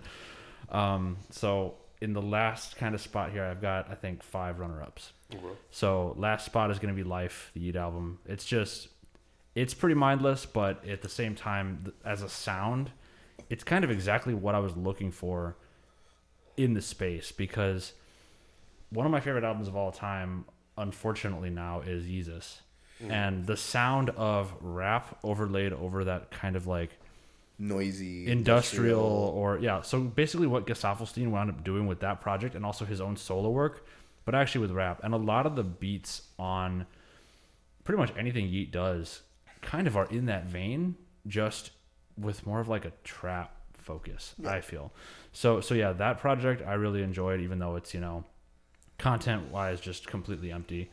Then after that's going to be I Know Nego, just to come back out and have what I would consider the actual artful, thoughtful version of a DJ Khaled album. Better executed version of what God did and most of the Khaled albums are, doing more with less. Next up on my list is got to be Intergalactic, kind of middle of the road of my runner-ups here. I think it was, well executed, and I spent a lot of time with the project outside of the actual film. I actually listened to it a good amount, and I think that even though it's not nearly as say energetic because of its kind of commingled status with the film, I think it's a super solid release just in terms of like being a project that kind of is able to stand on its own to an extent, even though it has this like multimedia component tied in. And I find it has some pretty high replay value, so I enjoyed that. And then the next two, the two runner-ups that are kind of tied for the main runner-up are going to be Mr. Morale and the Big Steppers and Jid's Forever Story. And I haven't spent enough time with either of these, so it's one of those where I have to go back and really like actually listen to them. Musically, I've kind of been through them, but I want to go back and really dive into the lyrics and go through them with the attention they deserve. So those are my runner-ups. All right. Well, all right. So, Mr. Funches, you want to start with number 10? We'll go back and forth. Yeah, we're going to go back and forth. So we can include jazz in our number 1. Okay. Don't hate me. But as number 10, personally, I put Denzel Curry. Okay. No, that's fine. I thought you were about to say Nav, and I was literally going to throw some shit at you. I'm not going to troll that hard. Not with that attitude. I put Denzel Curry for a couple of reasons. I think the album is just too well made to be an honorable mention. Yeah. I think it deserves to be in the top 10 conversation for this year. Now, the reason it's not like anywhere higher, personally, I didn't listen to the album that much. Yeah, I feel that. I don't know why it just didn't grasp me like I thought it would. I did go back a couple times actually to listen to it, and there's a lot of really good hits on the album. Yeah. There's a lot of like spots that are like I think are highlights of the year. But overall, it didn't personally hit. But I understand the quality that's in the album. Okay, so I think it deserves it. That's fair. Okay. So for my number 10, I'm going Drill Music in Zion, Lupe Fiasco. Okay. I think the energy it captures from that 48-hour studio session, in his own home without a MacBook, but still, I think it's like our studio session right here. Yeah, well, thank you. We aren't Lupe. Yeah, it's kind of funny. It probably was in a neighborhood not far from here too. This is all it takes. Don't let your dreams be dreams. Yeah, anyone can do this. That being said, he made drill music in Zion in 48 hours, and here we are making a podcast about it. Yeah, yeah. Let your dreams be dreams when you sleep. There's your hit single. Yeah. But yeah, there we go. So drill music in Zion, easy. Pains me to put it as far back as it is, But yeah, that's my number 10. Okay. My number 9, I'm gonna put in SZA, SOS. I think I really enjoyed SZA. I think the album is one of the highlights for her career, just because she dives into so many different genres and sounds throughout the album while making it feel complete. There is a lot of, we talked about it in the episode, there's a lot of like background wallpaper. So unfortunately that doesn't stand out as much, but I think overall as a whole, I think it's one of the better albums. Yeah, no, it definitely is this greater than the sum of its parts. Exactly. In a way that not all albums are. Right. Yeah, I definitely agree with that. All right, so for my number 9, and a very confusing thing on my list, I'm putting 10. Okay. Hitler Wears Hermes 10 by West Side Gun. Yeah, yes, technically a mixtape, but that feature list Jesus Christ. It's really good. Jesus Christ. And I just, tracks on it, I think, are like classics. I think Fly God Jr., production by his son, he comes on there, makes the first Griselda trap song. You have everyone from A$AP Rocky to Run the Jewels to Busta Rhymes. Yeah. The feature, I think, like, if you just isolate features, this is album of the year, easy. And then not to mention, debatably the best posse track of the year on... Oh, the last track? Yeah, the last track where it has like Benny the Butcher, West Side Gun, Conway the Machine, Stove God Cooks, Armani. You name it. The entire Griselda clan. Yeah. And then after the year they had, that felt like a victory, a deserved victory lap. Yeah. I was literally about to say it's a victory lap, especially that last song, because we talked about like those 9-minute songs. Yeah. This would be one I would add. Yeah. Yeah, 100%. Believe it or not, that's later on my list. I'll come back to it. But for number 8, we literally just had a discussion about this off camera. But personally, I'm putting, and I'll explain why. I'm putting Her Loss, Drake 21 Savage. You're putting Her Loss at 8. I'm putting Her Loss at 8. Okay. Buddy, I think that's your loss. No, I'm just having fun. I'll explain. We like to have fun here. We like to have fun here. What if like someone came to the front door and it was like Drake police, like the SWAT team comes in. The thought police. It's UMG right there. You go. The reason I'm putting it in, and I'm ready, just the replay value is amazing. It does have some of the highlights I think of the year, in terms of some of the songs, the transitions, Drake's somewhat return back into quality. I won't say anything past that. I think 21 Savage delivers on every verse. There are some petty lyrics, but overall there's a lot of hard bars in this album personally. Yeah. But I don't think it deserves to be any further higher up. I include this as my one, like, what's the word I want to use without it being like too negative? It's my like basic track. It's my basic album. I could see it's you going. commercialized. It's simple. Yeah. It's straightforward. Yeah. You hear it in the club. You hear it everywhere. It's Blue not Box meant to Kraft be, macaroni and cheese. It's not meant to be some deep thought. Anything. You just it's a bang. Okay. Yeah. All right. So for my 8, once again, pains me it's this high. Okay. I'm going Soul Sold Separately by Freddie Gibbs. Wow. Okay. It made the list. Yeah, no, it absolutely made the list. Now, I think it's a good album. Yeah. Yeah, and I think that there's another album that we've been comparing it to a lot tonight. That upon re-listen, I actually think they're extremely different albums. Okay. Which we'll get to. Okay. But yeah, no, I think like the very light concept of like this is the night in the hotel for Freddie Gibbs. It's a nice touch. This is him post fame in a way. Like Alfredo, Pinata, Bandana, those are all like underground artsy trap rapper Gibbs. Yep. This is the Gibbs who's friends with Joe Rogan, who literally calls in on the album. Not to mention the fact that it has like the shiny production, you know, some top tier features. I think I'm a fan of Moneybagg Yo now. Which is funny to say. Okay. Not just because he has the best name. He does have. He does have a good name. Moneybagg Yo. That and Birdman are like up there. I'd say. Yeah. That's a good name. Yeah. Okay. So I had to put it's almost Soul Sold Separately. I respect that. I honestly do. I completely forgot about the hotel concept. That's like a big staple. Yeah. And, like and the videos that came out of that too. Yeah, really good. Are very, very nice. Yeah. And I got this. I was lucky enough to see him perform this live for the first time. Sick. Yeah. So that was really good. Okay, bet. Then we'll move on to 7. Yeah. I don't know if you can pick up the theme, but the thing that I did for 7 through 10, it's like things I feel like necessarily fit in. It's just in that bubble. Like Her Loss is like commercialized, simple. For number 7, I'm doing Cheat Codes. Wow, Cheat Codes made it all the way to the top. For me, number 7 with Cheat Codes, if I want to hear that old 90s mixed in with it's the album. Yeah, that's it. Yeah, it's bar after bar. It does feel modern though. It feels modernized. It it's not so throwbacky, but Cheat Codes. If I want something in that bubble, it's got to be there. Yeah. It's the best one for me. All right. So for me, it's 7. I'm putting It's Almost Dry by Pusha T. And this is the album I said, like, it gets compared a lot to SSS because, like, Freddie Gibbs and Pusha T, they're so similar that Pusha T's on SSS.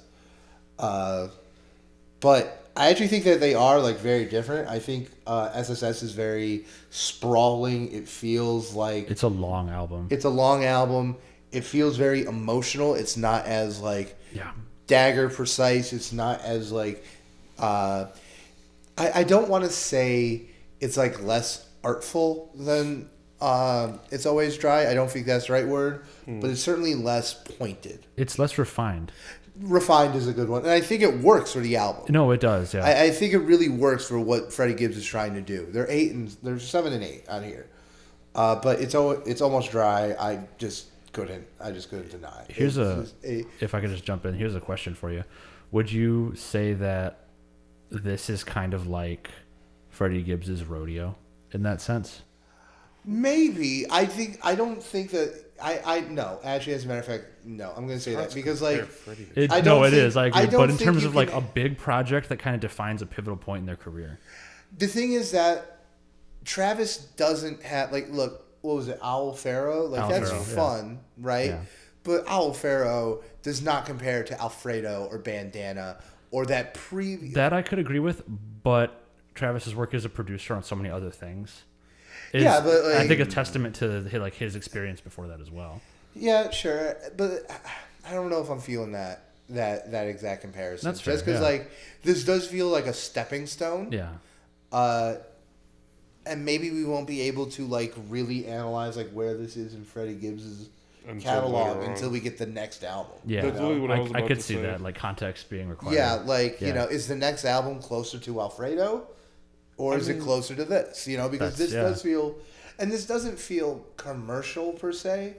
This feels like SSS felt like what Freddie Gibbs wanted to make, but it definitely felt like in the public eye in a way. Yeah, you know, more Freddie compared Gibbs to the other ones. Than the other ones, yeah. Right. It always felt like Freddie Gibbs was like a secret handshake that real hip hop heads would like it's true. say to each other. I feel like, but now he's just famous. Yeah, I feel like there's kind of a middle ground, which is a really nice place artists walk, where it's like, at the start, you're probably making music for yourself because you want to, because maybe no one's paying you yet or anything.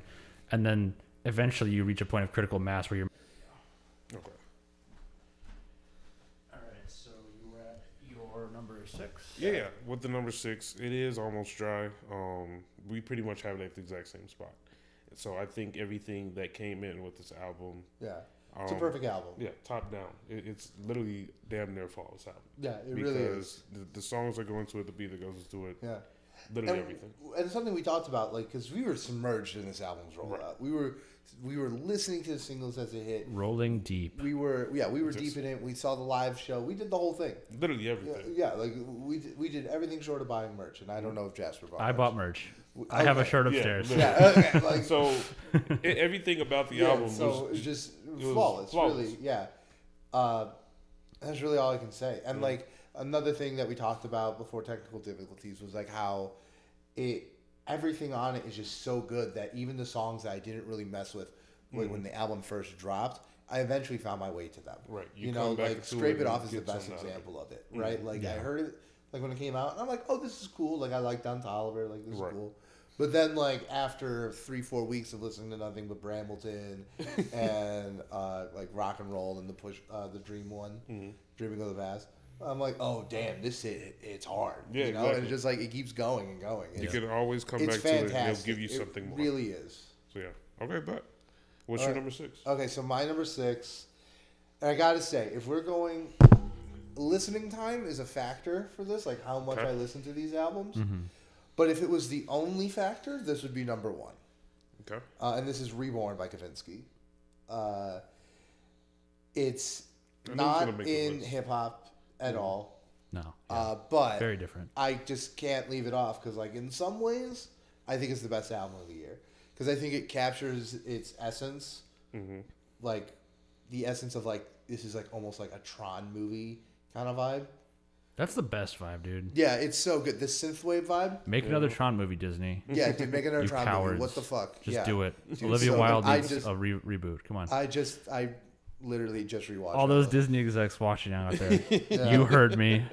Get Daft Punk out of retirement. please. Society needs this. Right. Yeah, just Only let them Disney make the can do movie. it. Do it, you cowards. But yeah, no, Reborn it's up there. You know, if it was purely listening time, if it was purely like capturing an essence, it would be number one. The only thing is that, you know, it's an album full of pop songs in a way that like nothing else on this is. So the songs just don't have the lyrical quality. Yeah. They're not meant to be interpreted. They're meant to be felt. Yeah. They're meant to Yeah. be danced to. Things It's a like reaction. that. Yeah. So that's it. So into our top 5. Into the top 5. Everything going forward for me is perfect. Yeah. So just establishing that here. Would you almost say Flawless? Featuring Flawless. the Lose Vert? Hey. Basically like that. There you go. Number 5. I told you I had to do one Griselda album to represent all of them. I think the format that I enjoyed the most was the mixtape format. Yeah. And it's Hitler Wears Hermes 10. Oh, you have it higher than me. I have it higher than you. It grew on me a lot this year. Yeah. Like, I've never really dived into Griselda prior to this year. And what a year to discover them, because everyone dropped something plus some. West Side dropped 2. That's what I'm saying. Peace Fly God. Literally. I just think the album in itself, every single song in it, you get something out of it. The lyrics is amazing. It's just perfect. Yeah, it's fantastic. Yeah. 5 on. There was a version of this top 10 list with every single one of these at number 1. Okay. And number 5, I got to go Mr. Morale and the Big Steppers. Okay. Right? A indomitable piece of work. Yes. Right? However, I have to put it at 5 for a reason. And this is going to sound like complaining or something, but it's not. Because this is a triumph of art, right? But to me, it's just, it hits me with so many emotions. It's a lot. It's like overwhelming in a way. It honestly it's is. like, if we're comparing it to movies, you know? Yeah. It's like Requiem for a Dream or Silence. I totally agree. How often do you revisit those? And like, that's just something that's a factor I had to factor into this. So yeah, is it an incredible piece of work? It is absolutely number 5. There was a time where it was number 1. It was a time, yeah. There was a time in me writing this list, not like in the year, in me writing this list where it's number 1. Because like in terms of just pure emotional hit, it hits. It's everything. In, it's just Kendrick. But at its peak form. You know, so I have it at 5 right now. Okay. Mine will come up later. Yeah. For number 4. Now, I hyped this up a lot this year. Yeah. For me, Brett Faiyaz Wasteland is number 4. Wow. It's extremely high, but everything, like I said, everything going forward is honestly just like what hit. It stuck in my ear. It got the most playtime. I always wanted to revisit it. I consider it a flawless album. This has skits in it.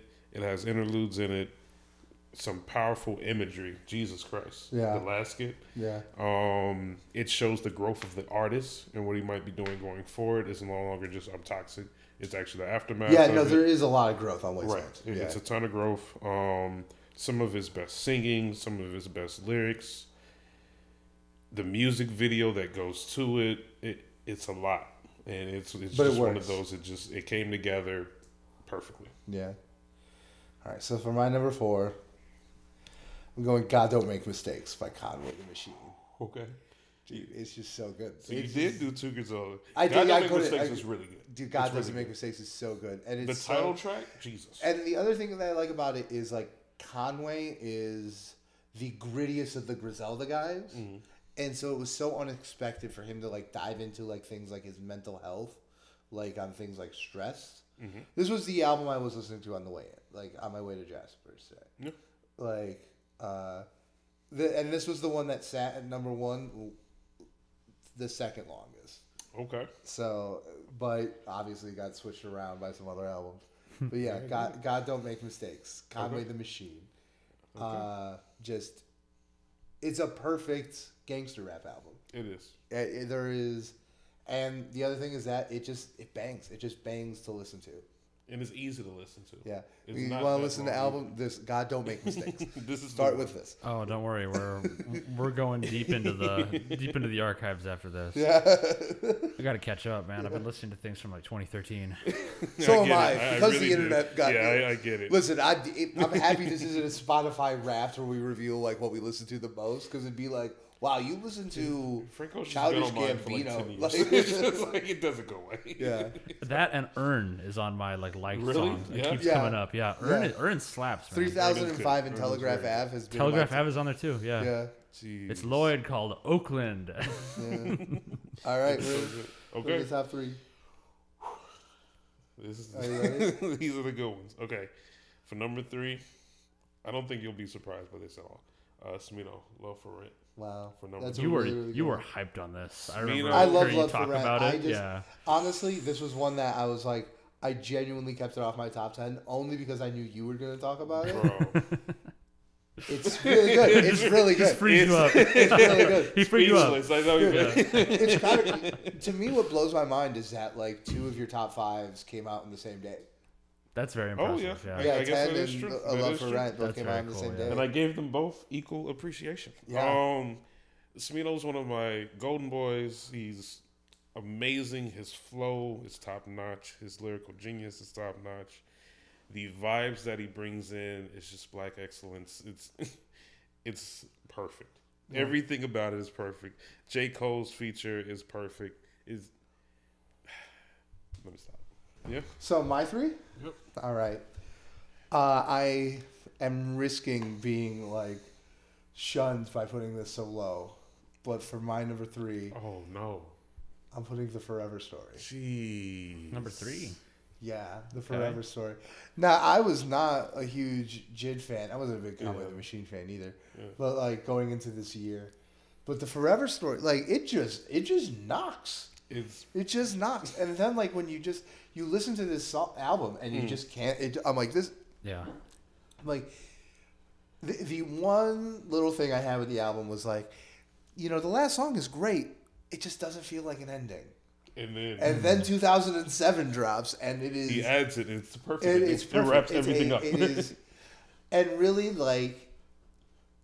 It's one of those albums where I think it might be the most talked about album of the year. Mm-hmm.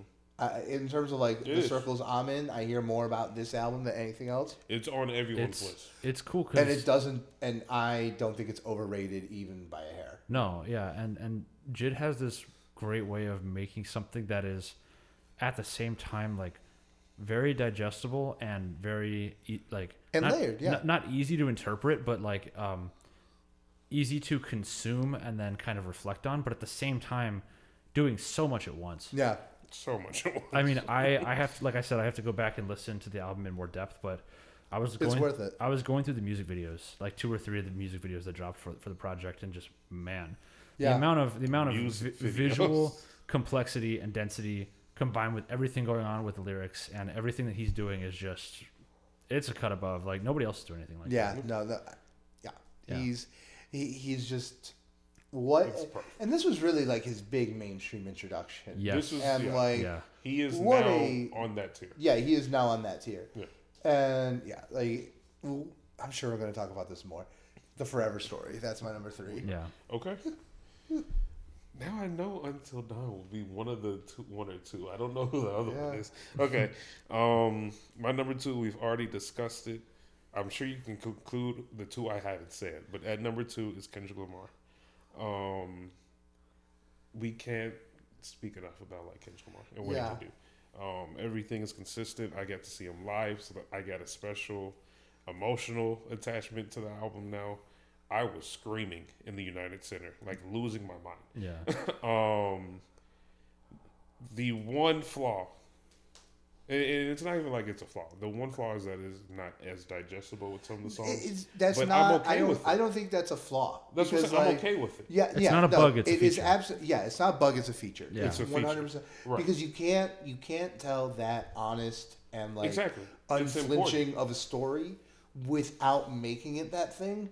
So I'm happy he didn't like try and do both and make it neither. Means to an end in a way. Yeah, it definitely. The way you said is it's a feature, not a bug, because like I think it does add it. Only Kendrick Lamar could really do something like this now. I feel like this is like the kind of like the album people say To Pimp a Butterfly is. Right. Like to me, I think To Pimp a Butterfly is like a very easy to listen to album. But to me, this is the one where it's like, yeah, it's incredible, but like you got to be in the mood to listen to it. This one's a little bit more true of that, in my opinion. Yeah. Right. And so the thing is with me, the reason this is at number 2 is just because it covers such important topics in such a serious manner. Like, out of all 10 of these songs or all 10 of these albums, I probably listened to it maybe the least, if I'm being honest. Yeah, that's the other thing. In my top 5, Mr. Around the Big Steppers is the one I listen to. I probably listened to it the least, and I do have to take that into consideration. It makes sense. There's so much to digest. It's one of those. And this is something that I had a big debate with a friend of mine about, where his ideal listening experience is he wants to sit down for like an hour and a half and like digest a thing. And I've definitely pivoted away from that over the course of like the past 5 years or so, where personally I'm very interested in seeing what artists can say, what's the most an artist can say with the least amount of material, which is why I've definitely gravitated to people like Pusha T. Yeah. Because it's like you are doing more with less, and to me that's something that stands out because it's one, it shows artistic skill, but then it also is convenient for like the lifestyle of not being able to sit down and listen to an hour and a half album. Yeah. But it's one of those things where every once in a while a project. That's why you like Blonde. Yeah. Well, yes and no. Yes and no, because Blonde's a very minimal album. You know, it's minimal. It's minimal sonically, but it definitely like has a layer of personality to it that a lot of projects that are like that kind of lack in a way. He was able to say a lot. Yeah, but it's not Daytona, which is like 25 minutes of just everything is completely dialed in at all times. But every once in a while, I feel like there is a project that comes along that kind of commands, regardless of what style you like, and that seems like this one, because like other projects in the past that did that. I mean, like I could think of like it's like some of the early Cudi stuff kind of did that, and then I mean just earlier Kendrick in general is also in that vein. Yeah, no, definitely. And I totally respect that. You know, on the other hand, though, I do admire that, like, this is, like, a topic, like, pain and then, like, the painful ways to heal, you know. I think because healing ain't you can't do that in a 25-minute song. No. You know, so, like, it's the inherent vice of doing something like this, right? But it's an incredible piece of work. Yeah, absolutely. Yeah. All right, what's your number 2? My number 2 is Dawn FM by The Weeknd. What the fuck is number 1? Okay. Yeah, Dawn FM by The Weeknd. Yeah. So this one snuck up the farthest on my list because as I re-listened to it, and like I respect it. Honestly, everyone knows I'm a huge fan of The Weeknd, and a lot of people kind of did not fuck with Dawn FM as much as I did because it's a departure from the sound. It's not like full house music like Beyonce or Drake. Right. Yeah. But it's like a synthier, houseier kind of sound. And one, like, I've heard way too many people say, like, oh, here's how The Weeknd improved his sound sonically on Dawn FM for me not to hear it anymore. Okay. You know, even coming from... People would talk about, like, how his vocals are usually, like, in the same, like... space. I don't know. I'm not an audio person. As like the beat. I can see where that's coming from. Yeah. And then on Dawn FM, it just doesn't do that as much. That and like, I find Jim Carrey to be an insufferable prick, but the fact that his inclusion on this works so well to me. It does. Yeah, that's wild. Well. This is like the weird timeline. The fact that like works is very strange to me too. No, the fact that it works for me because like once again, I'm not particularly a fan of Jim Carrey, but no, it totally works for me. I don't think there's a bad song on the track.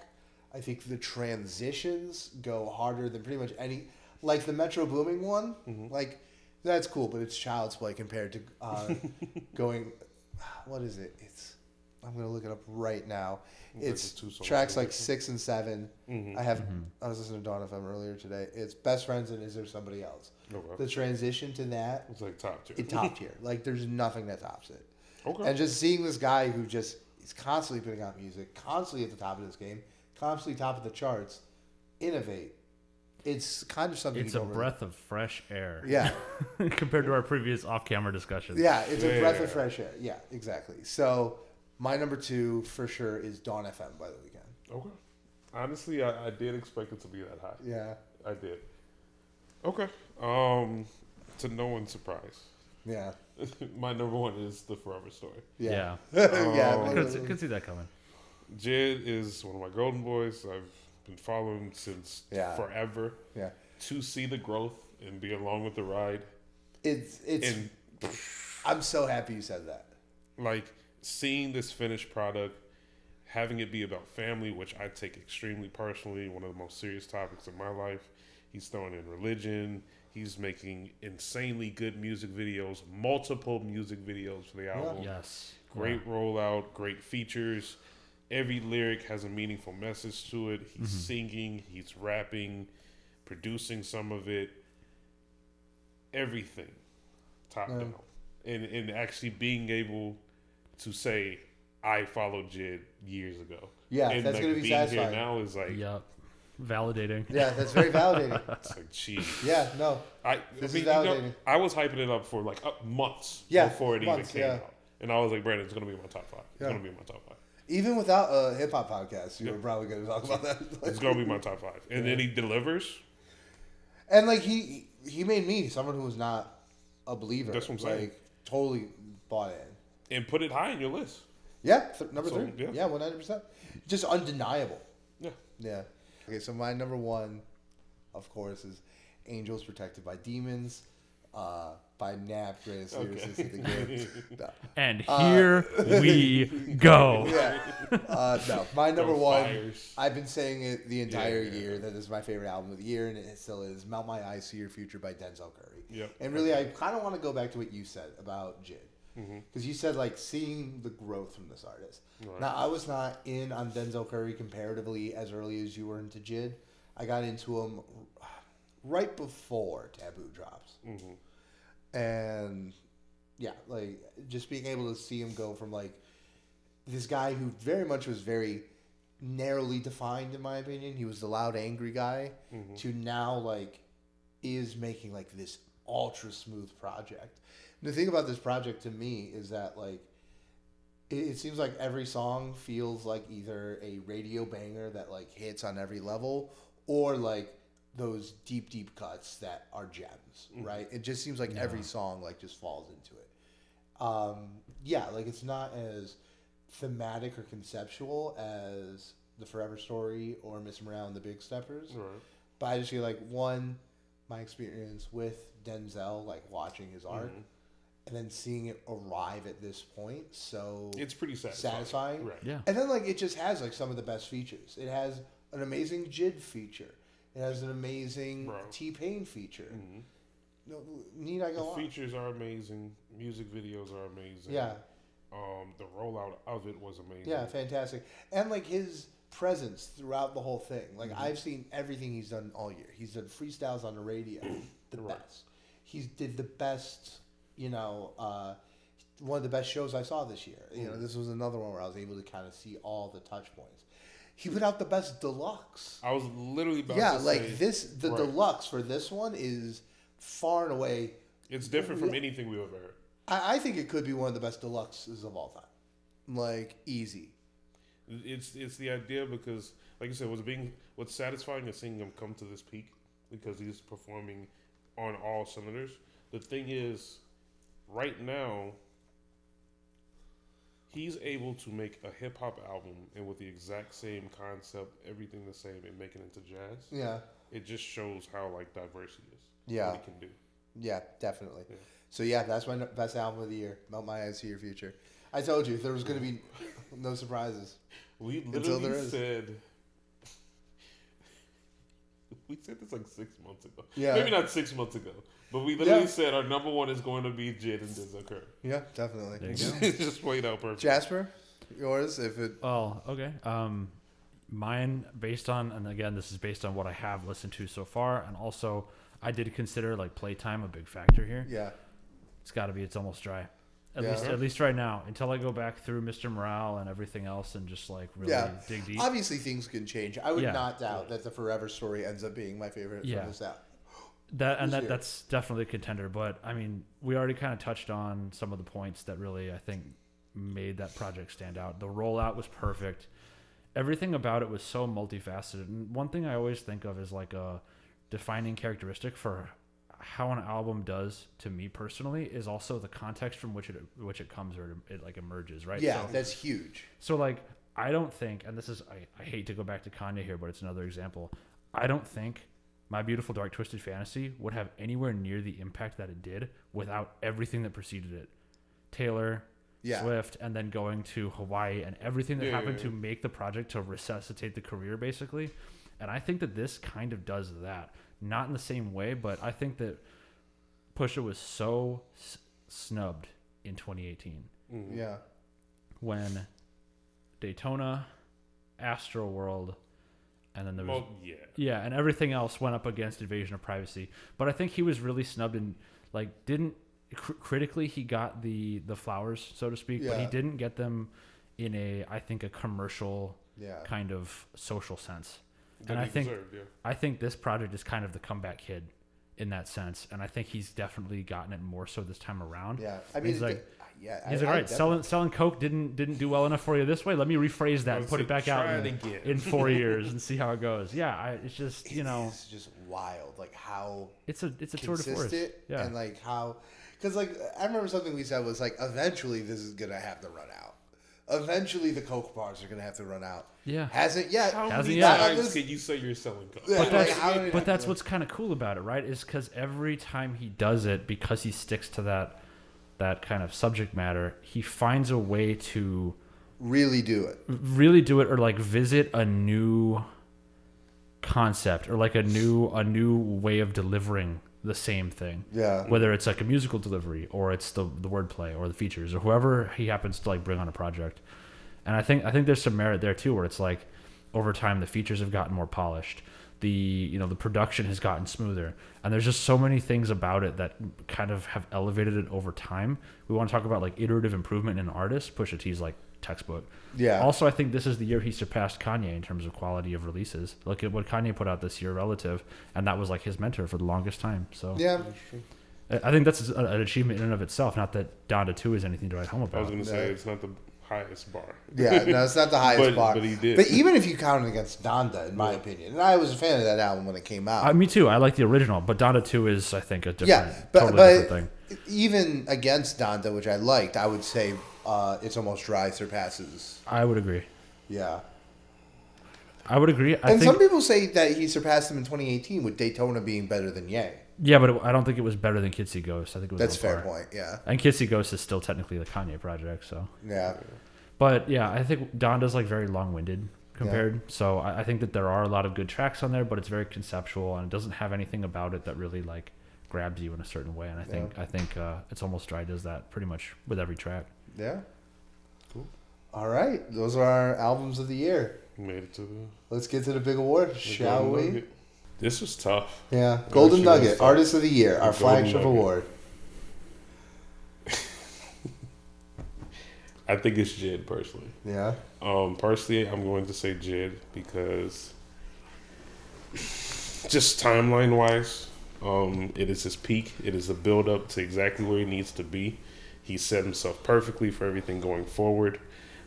He has reached the top tier, in my opinion, of all the artists. He really has, and of young artists too. Yes, especially of young artists. Everything that you expect out of an artist pretty much happened. I mean, his year made us adopt the phrase "Jid better." Like when we're talking about anything, we literally. I say that about video games. Yeah. I say that about food. Yeah. I'm like, Jid better. It works every time. What's that? We're never wrong. You had That's a nice fun. vacation in Paris? Jid better. Yeah, Jid better. Obviously, Jid better. Yeah, Jid better. It's just everything. The only thing that he didn't get is like a shoe deal or something. Yeah. Like that would have wrapped up the He did have some with Converse, or actually he had some with Vans, but it never. Jid Puma when. Right, literally. Yeah. So that's the only thing he's going to be Converse. I definitely see Jid's. That's dope because I buy a lot of Converse. Yeah, I could see that playing out, but Yeah. I think in terms of whose moment is it, it's Jid's moment. Yeah. No, I definitely agree. I think it's Jid's moment. Yeah. So yeah, that's mine. Do you want to go? I would have to agree, just based on everything I've seen, Jid? and just the versatility across everything he's featured on, anything he's actually releasing himself. It's crazy, and it's one of those things where he's doing so much so fast. It's like, please don't burn out. Right, literally. Please don't.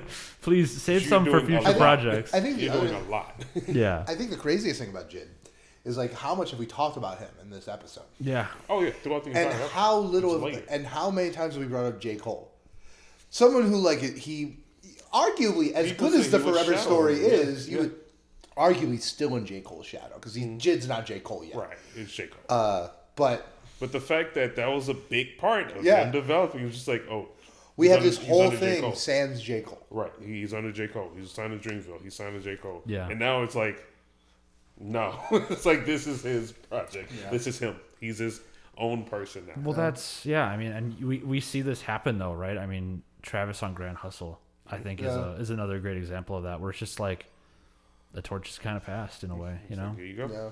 It's all yours. I'm sure J. Cole's going to continue to release, noteworthy good projects, but Fall it's off, just please. it's just one of those things where it's like this is so Yeah. different and strikes like such a different category of what is popular and complex and interesting. Yeah, It's just, and and I think my other thing that I have to say about Jid, and this might be kind of like fire, Okay. but like I think the thing about Forever Story and the entirety of this year for him is that now I think he's in a position where he could surpass J. Cole without J. Cole falling off. Yeah. yeah. J. Cole can continue to perform at the quality that we That J. want Cole him to, knows. Yeah. and Jid could still surpass I it. agree. Yeah. You know, Which and is I think insane that's to what's think. exciting. Right. you know? That's insane to think. And even just him as a person. His He's a cool personality, dude. he's a really cool dude. He's very Yeah, he's a cool dude. nice to everyone. He'll do any Yeah. interviews. He's humble. Yeah, He's humble. And that's what you like out of an artist. exactly. So, all right, where's your curveball? You said it was coming. Yeah, I have to. It was hard. It was hard to come up with the artist for Golden Nugget, but I'm giving it to West Side Gun. Wow. Yeah, I have to give it to Okay. West Side Gun this year, just because I think it'd be obvious who I was thinking about. Yeah. But the thing about West Side Gun is that look at just this year, right? Look at all the releases that have his fingerprints all It's a over lot. them. It is a lot. It's a lot. It's God Don't Make Mistakes. It's the Every Stove God good Cooks stuff. album. It's Tana Talk 4.